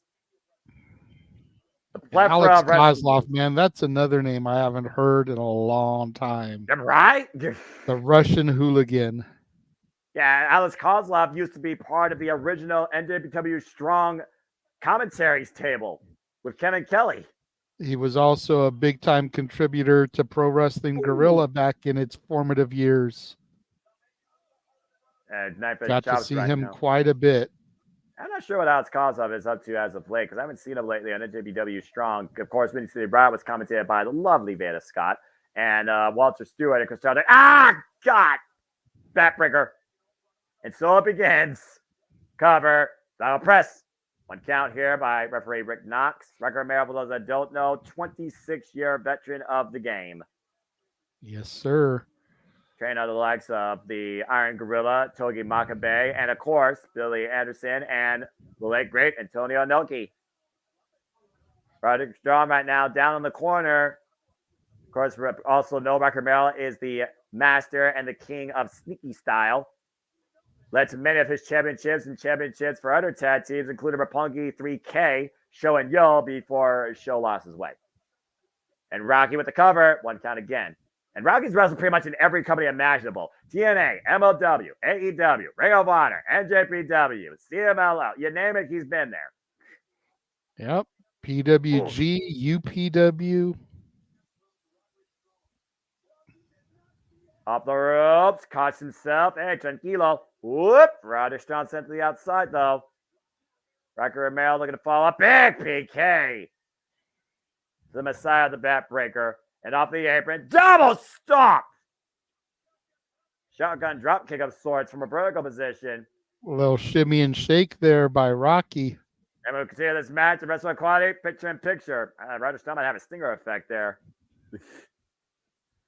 As we got a commercial break here, once again, you see Matt Taven, though, wielding the AEW International. Okay, seriously, you're not going to win a shimmy off with Rocky Romero. I'm just going to say that for the record. No. Yeah, no, that's something you can talk about. Oh, man.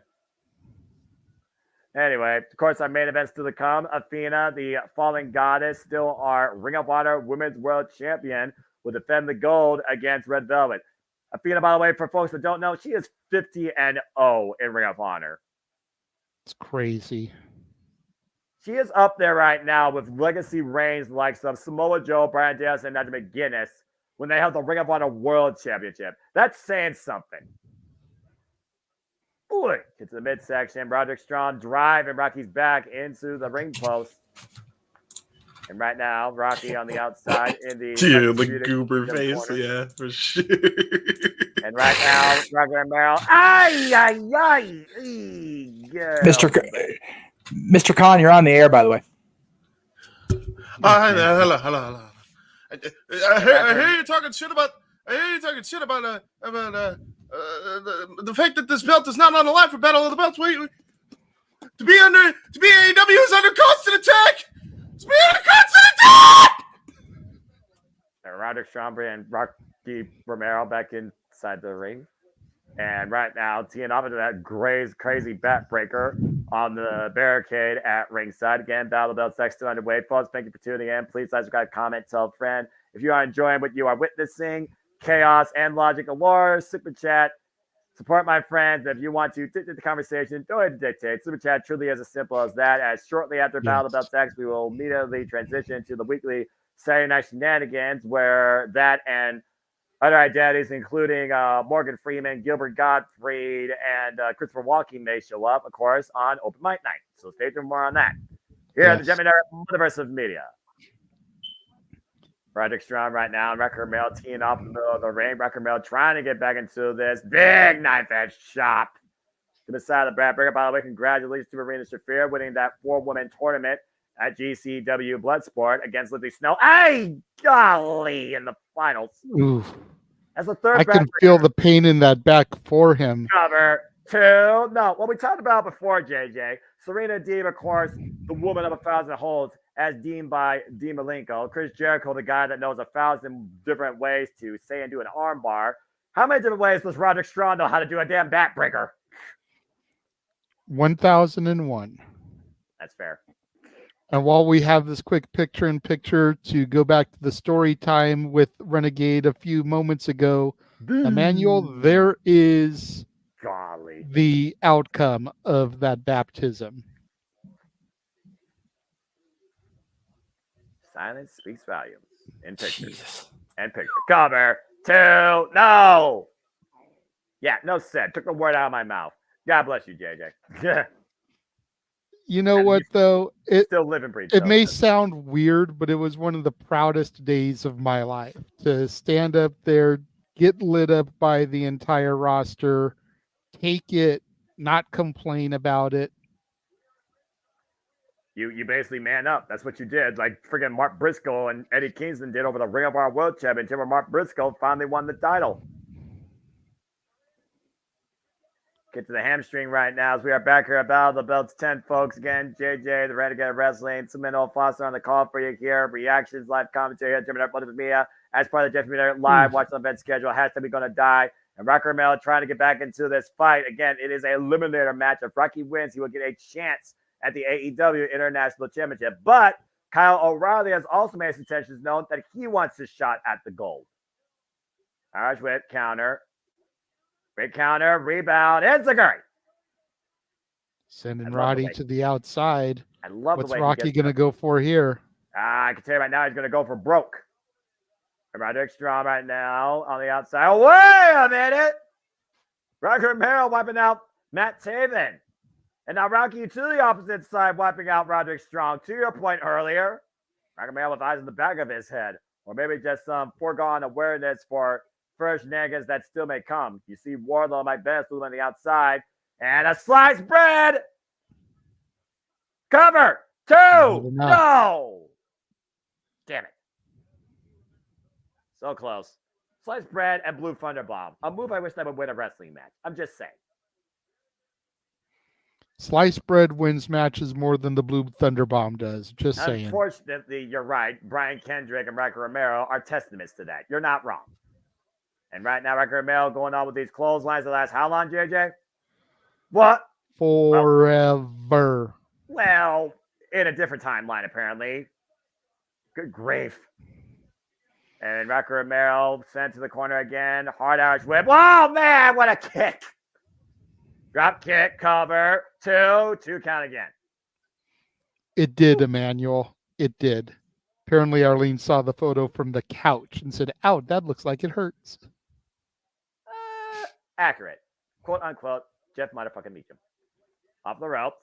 Up and around. Up in the fireman's carry. Might be looking to give him an up hard by counter. Whoa!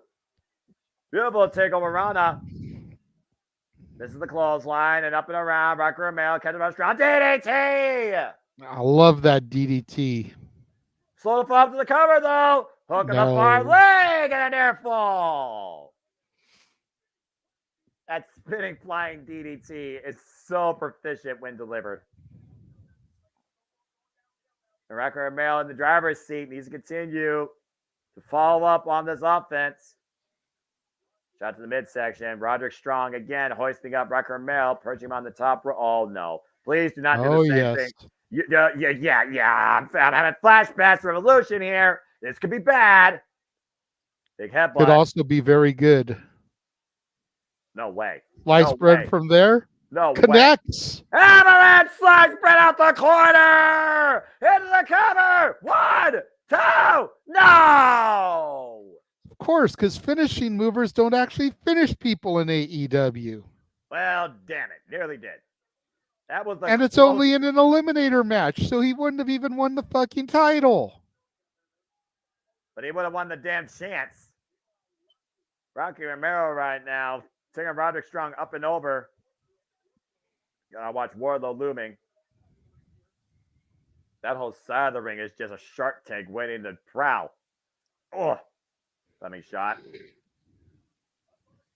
Yeah, Emmanuel makes a point. The finger poke has got more victories than most finishing moves today, or the Blue Thunder Bomb for that matter. That is sad but true. Oh! The knee strike out of midair cover. 2. It's no. Wow, man, it is over. So what a surprise. We have an eliminator match where the person doesn't win to get a title shot. And he got knocked the F out with that knee strike out of midair, that freaking rising knee. And you see Kyle O'Reilly embracing his friend, as we've seen over the last few weeks, of course. As Roderick Strong gets hoisted up by the Undisputed Kingdom. But also showing a little bit of compassion for the fallen there, checking on Rocky Romero. Well, again, we talked about how much respect you probably have not seen Wrestle Kingdoms like I have, but at one point there was Red Dragon versus Roppongi Vice over the freaking Junior Heavyweight Tag Team Championships. Oh, what the hell? Just wiped him out with a clothesline. Wardlow just dead Rocky. And Kyle O'Reilly asking what they're doing. Oh, and a jumping knee strike. Roderick Strong just dropped Kyle O'Reilly.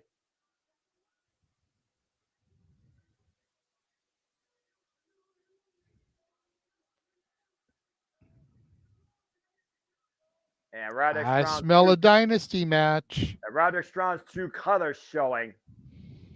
You gotta be fucking kidding me. What a scumbag.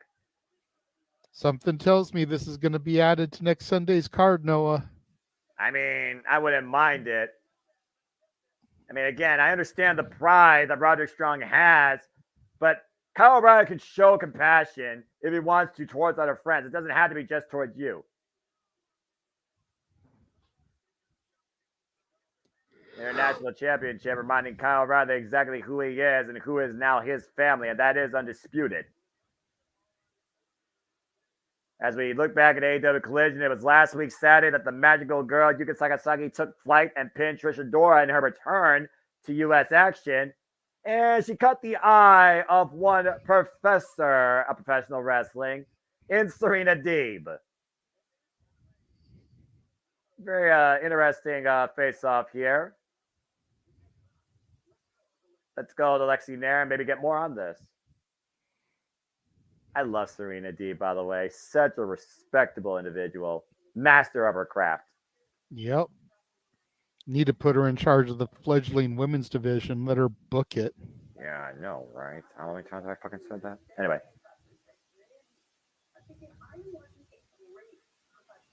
Watch that great professional wrestler. Boss man, if you can, strike the image. Yeah. Tonight. Professor. Yay! Thank Battle of the you. Belt. You have to receive a championship opportunity. Not worry about it. It's her turn. He's undefeated. That's right.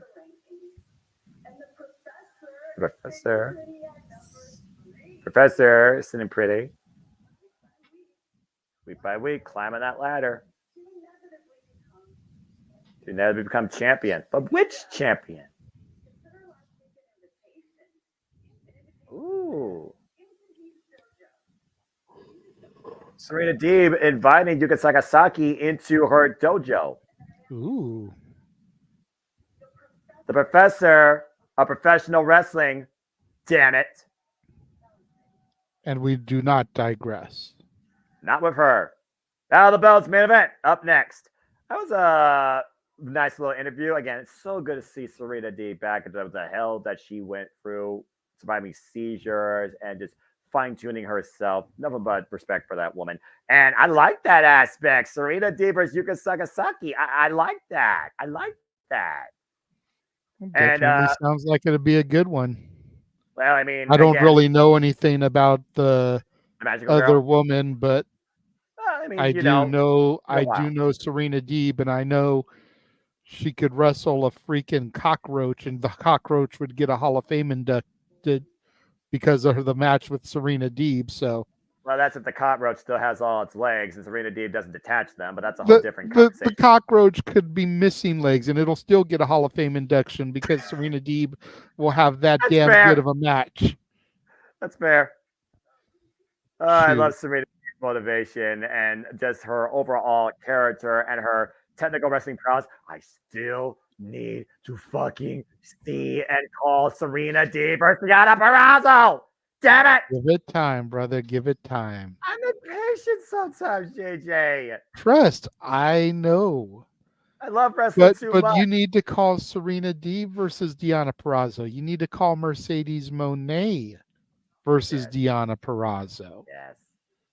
There's quite a few matches here that we still need to get to, bruh. I know. Give it time. I'm loving professional. I'm on a drug right now that's higher than ever. All right, with professional wrestling, I have never been greater with more excitement across the board professional wrestling than I am this year to what I witnessed last week across the board. I'm just saying. Exactly. Anyway, as we got a full commercial break here. Again, we're of course doing this as part of our Jeff Beach Network live watching event schedule. And folks, again, we cover all the biggest shows across WWE, NXT, AEW, Ring of Honor, New Japan Pro Wrestling, and TNA. I think I covered everything. So whether it's PLDs, whether it's pay-per-views, whether it's TV specials, you can find me, JJ, Jeff, James, Walter, a colorful, fun, organic, positive, passionate, real, unscripted cast giving you commentary, watch along, coverage, reactions, and takes, and other stories and just spots here at the JMN Multiverse of Media all the time too. So again, if you're enjoying tonight, please stay tuned for more of this, as the next time we represent a JMN Direct live watch event is a double feature weekend, as we have TNA Rebellion and AEW Dynasty. And the next thing in WWE will be NXT TV special, Spring Breaking, all ahead of WWE Backlash. And as far as I know, Ring of Honor is probably going to be Deborah Porter's honor, some point in the summer. But we do know next up in New Japan Pro Wrestling is New Japan Pro Wrestling Resurgence. And that's just some of the stuff here that's shortly coming up here. It's going to be our Multiverse of Media, part of the JMN Network, live watch event schedule, hashtag we gonna die. But I'm certainly going to try to live. And as if that all isn't enough, as we speak, if professional wrestling, for whatever reason, isn't your thing, go check out Rage of Wrestling and our good buddy Walter Cruz, as he's doing a watch along for UFC 300 as we speak. He will, of course, be joining us later in the evening once that's done with open mic night, but he will be absent for the beginning as he does UFC 300. Yeah, we cover all. And we are back live, here. Noah, for our main event. Yep, referee Mike Posey in the ring, and Lexi Nair, go ahead and announce it.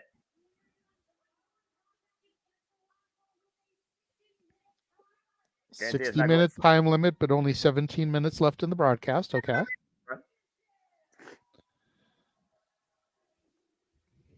Oh, boy. Now, you want to talk about champions in the industry? This is the champion, in my opinion. The champions. Good point. As Billy Starks just became champion at Ring of Honor Supercard of Honor, the women's television champion. Yeah, taking a page out of Athena's playbook. Athena, who is 49-0, folks. Undefeated, unpinned since beating Mercedes Martinez for the Ring of Honor Women's World Championship over a year and a half ago in December at Final Battle. She has now been champion, JJ, for nearly 500 days.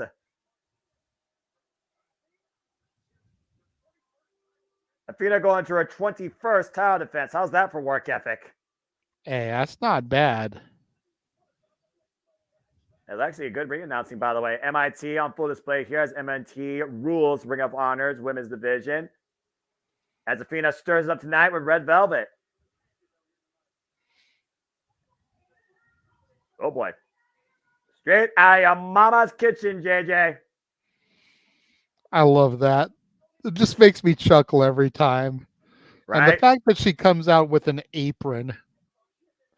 It's the first time ever one-on-one encounter. Red Velvet now 4-1 in Ring of Honor after losing out in the Ring of Honor Women's World Television Tournament.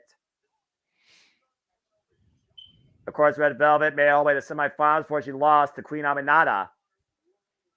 Previous challenger to the TBS Championship and the AEW Women's World Championship. Referee Mike Posey holding up the richest prize in the Ring of Honor Women's Division, though, the Ring of Honor Women's World Championship. Of course, we talk about Red Velvet and how young she is in her wrestling career. Of course, Athena established by Booker T out of Reality of Wrestling. Red Velvet only 8 years of wrestling experience. Code of Honor adhered to. And of course, in Ring of Honor, for those that don't know, there's a 20 count applied on the outside during matches. Continental tap here. To your point, JJ, Billy Stark staying at ringside, decked with the Ring of Honor Women's World Television Championship. Oof, man, there's a stiff continental tap in there to go in here. Red Velvet hanging on. So is wanted to give an inch here. Yeah, right? As up at this point, like, who's the stronger of the two? Who really wants to get that first shot in? Right now, looking for maybe a clean break in the corner, and Athena giving it to Red Velvet. I almost wonder, though, if Athena is taking Red Velvet for granted. And, I mean, it's kind of hard to argue when you look at Athena's resume of who she's beaten. That's fair. That's fair. I mean, I don't follow Ring of Honor all that much, so why don't you go ahead and run down some of the luminaries that she has taken out.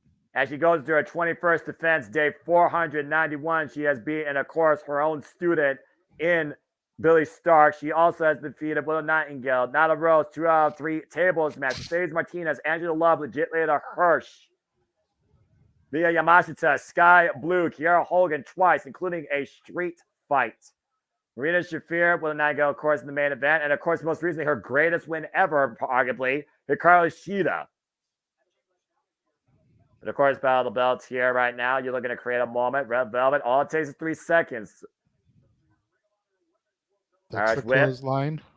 And Red Velvet looking to build momentum here, taking up and over, but there's a cartwheel escape by Athena. Oh boy. Athena's so full of herself, but again, oh, dang, got caught in a drop kick. Drag. Got a regular Dragon Steamboat S right there. Beautifully executed. Yeah, look, Red Velvet with some of her own plays. How about that? Whoop. Good takedown. Grabbing the left arm. Almost looking for a double wrist lock here, possibly. And Athena just ripping her down. They drop down right now, and Athena looking to build up speed. Red Velvet, though, nice flying kick. Takes me to the outside, and you caught it, JJ! It'll be in 8 days, AEW Dynasty. Based on what transpired earlier, Roderick Strong will defend his AEW National Championship against Kyle O'Reilly. Nice moonsault from the apron to the floor with an Athena, by the way. Truly a championship showcase. All the titles on the line in the AEW ecosystem. At AEW Dynasty, 1 week from tomorrow, folks, next Sunday, we will cover it here at the JMN Multiverse of Media. As the Ring of Honor Women's World Championship is on the line here, our main event bout at Battle of the Belts 10. Both ladies right now on the apron. Uh-oh. Oh! Jeez. Dropped across the top rope that time. Jaw first. Athena drops Red Velvet. Now looking to hoist Red Velvet up on the apron. God damn! That was bad. This match will continue. Wrestling Client picture in picture. Red Velvet can find her neck. Don't go anywhere. That was a nasty backdrop suplex on the apron to Red Velvet. Fold her up like an accordion. Athena right now smelling blood in the water. As, of course, JJ is preparing for the continued Saturday night shenanigans that will culminate with Open Mic Night here shortly after Battle of the Belts 10 concludes. Cutting shot by Athena in control of the challenger. That's nice, Hassan. I appreciate that. As I always say, priority for passion, no bigger priority than your, I believe, spiritual growth, but that's just me. People don't need to agree with me. People need to understand me. I am just a simple man. Athena following up, though. Big forearm smash in the corner from the self position. Teeing off against Red Velvet. And again, at this point, is Athena literally just playing with her challenger. Axe kick. Athena right now just having her way. This is a statement, folks. If you're going to challenge Athena, she said it before, step up or get stepped out.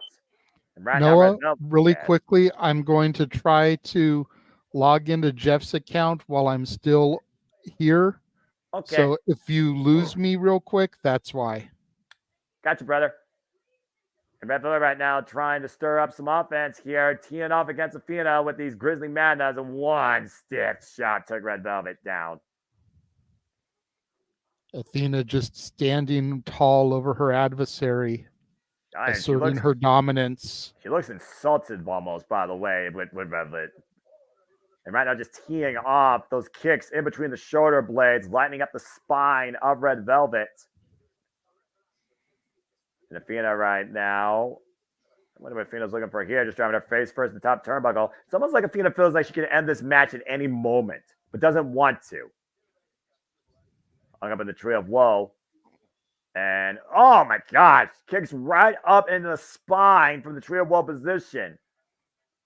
That's got to feel even more uncomfortable.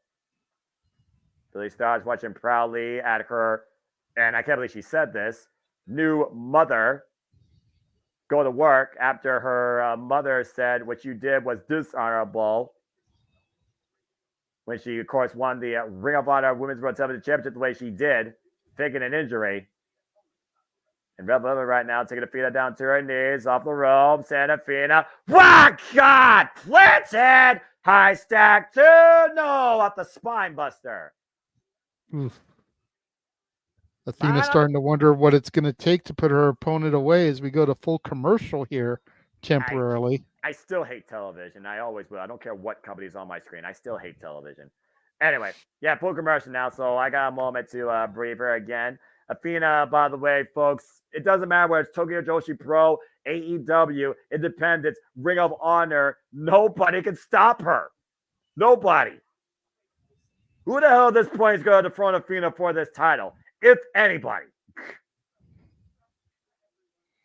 I know that a couple of Ring of Honor OGs were mentioned, but it's still high speculation because she's constantly been putting in the work. That's fair.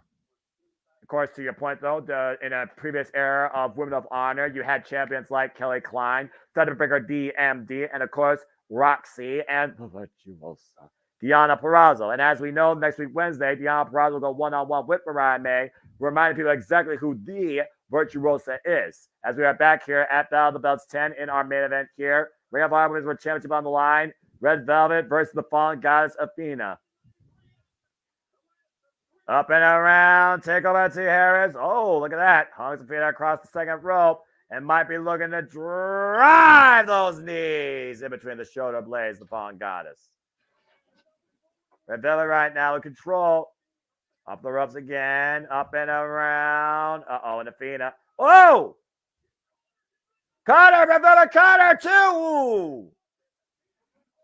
So close there. That was a nasty landing on Athena, by the way, landing high on the back of her head and shoulders. Looked like she was trying to transition into a possible pile driver. Instead, got caught with a reverse DDT.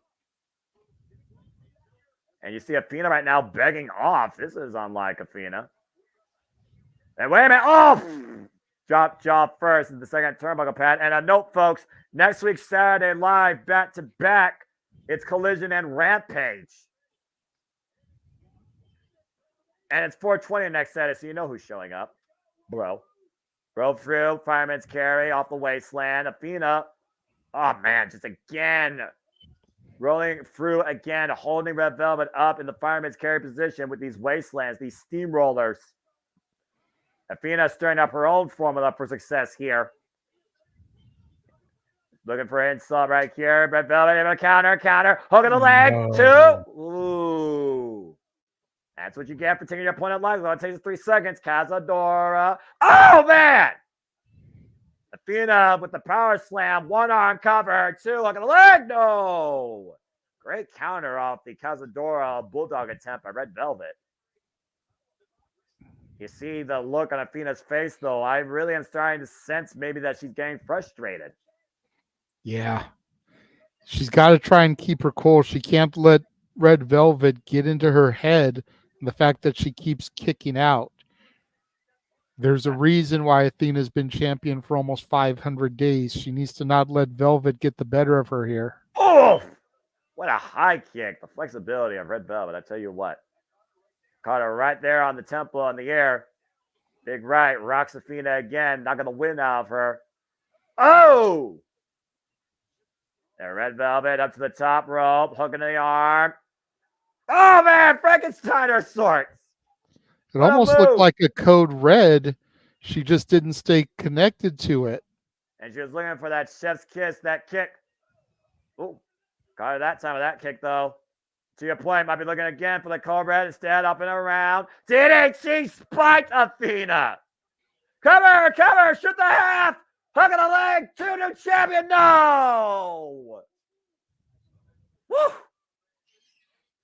Very, very, very close for Red Velvet.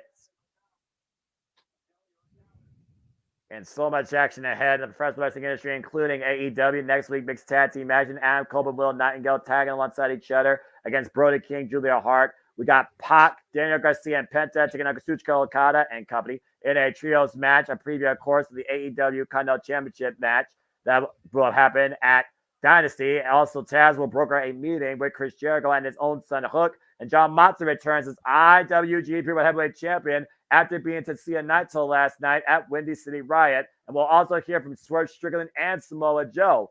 Off the corner, went for the crossbody. We also got Deonna Purrazzo, the Virtuosa, going one-on-one with Mariah May. And, of course, in the main event, it will be Claudio Castagnoli versus Will Ospreay. Athena, though, oh, Lord.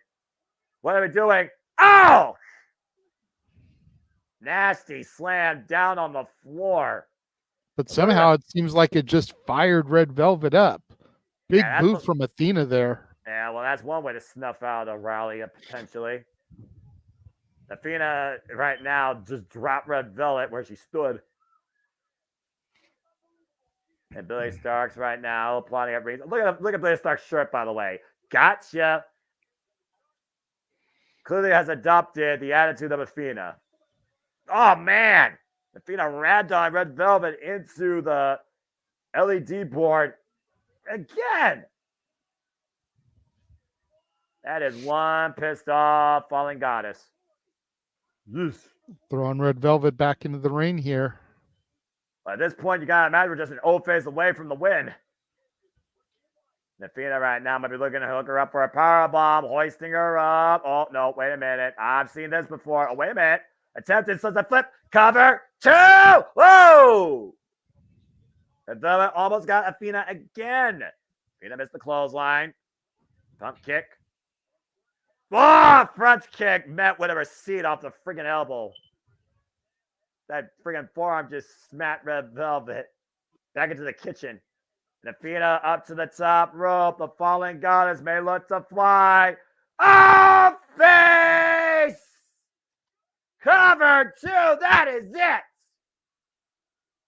Damn. That old face literally rebounded Red Velvet, almost touching her own toes. Lexi Nair with the call. Athena still our unopposed, unbeaten Ring of Honor Women's World Champion, standing alongside the brand new inaugural Ring of Honor Women's World Television Champion. At the end of the day, who's going to stop this duo ruling Ring of Honor? Athena celebrating, of course, with her minion. The minion Overlord stands tall tonight. Take a look at this old face, JJ. Good grief, there's no getting out of that. The launch and the stunner effect off the neck. Athena victorious once again. Wait a minute. Athena, wait, what's she asking? Oh no, Billy, come on, you never was for this. You were above this at one point, Billy. Look at this.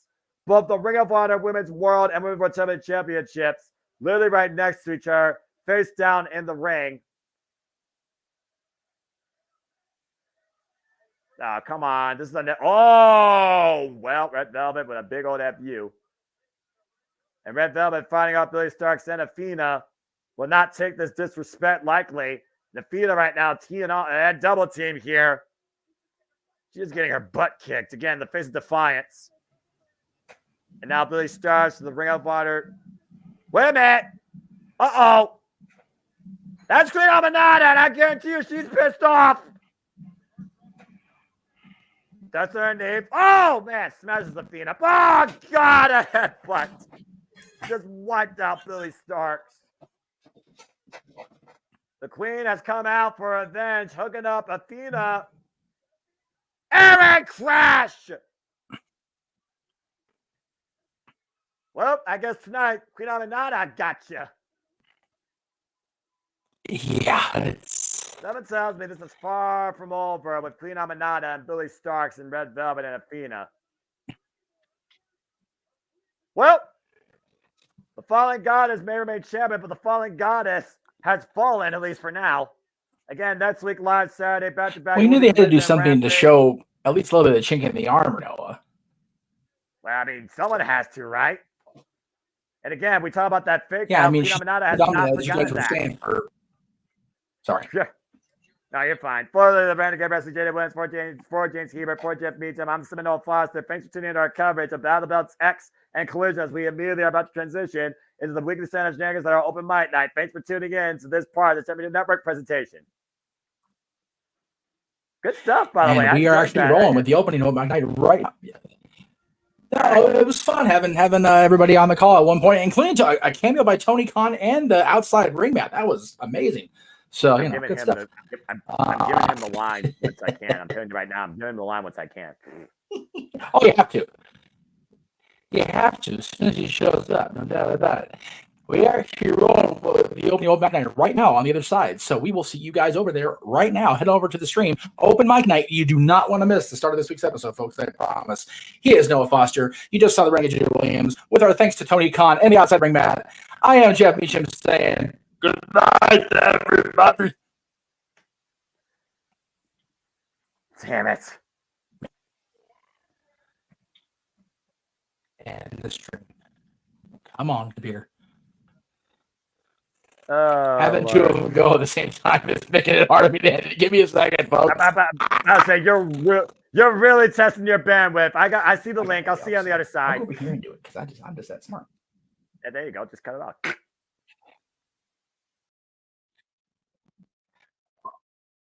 All right, brother.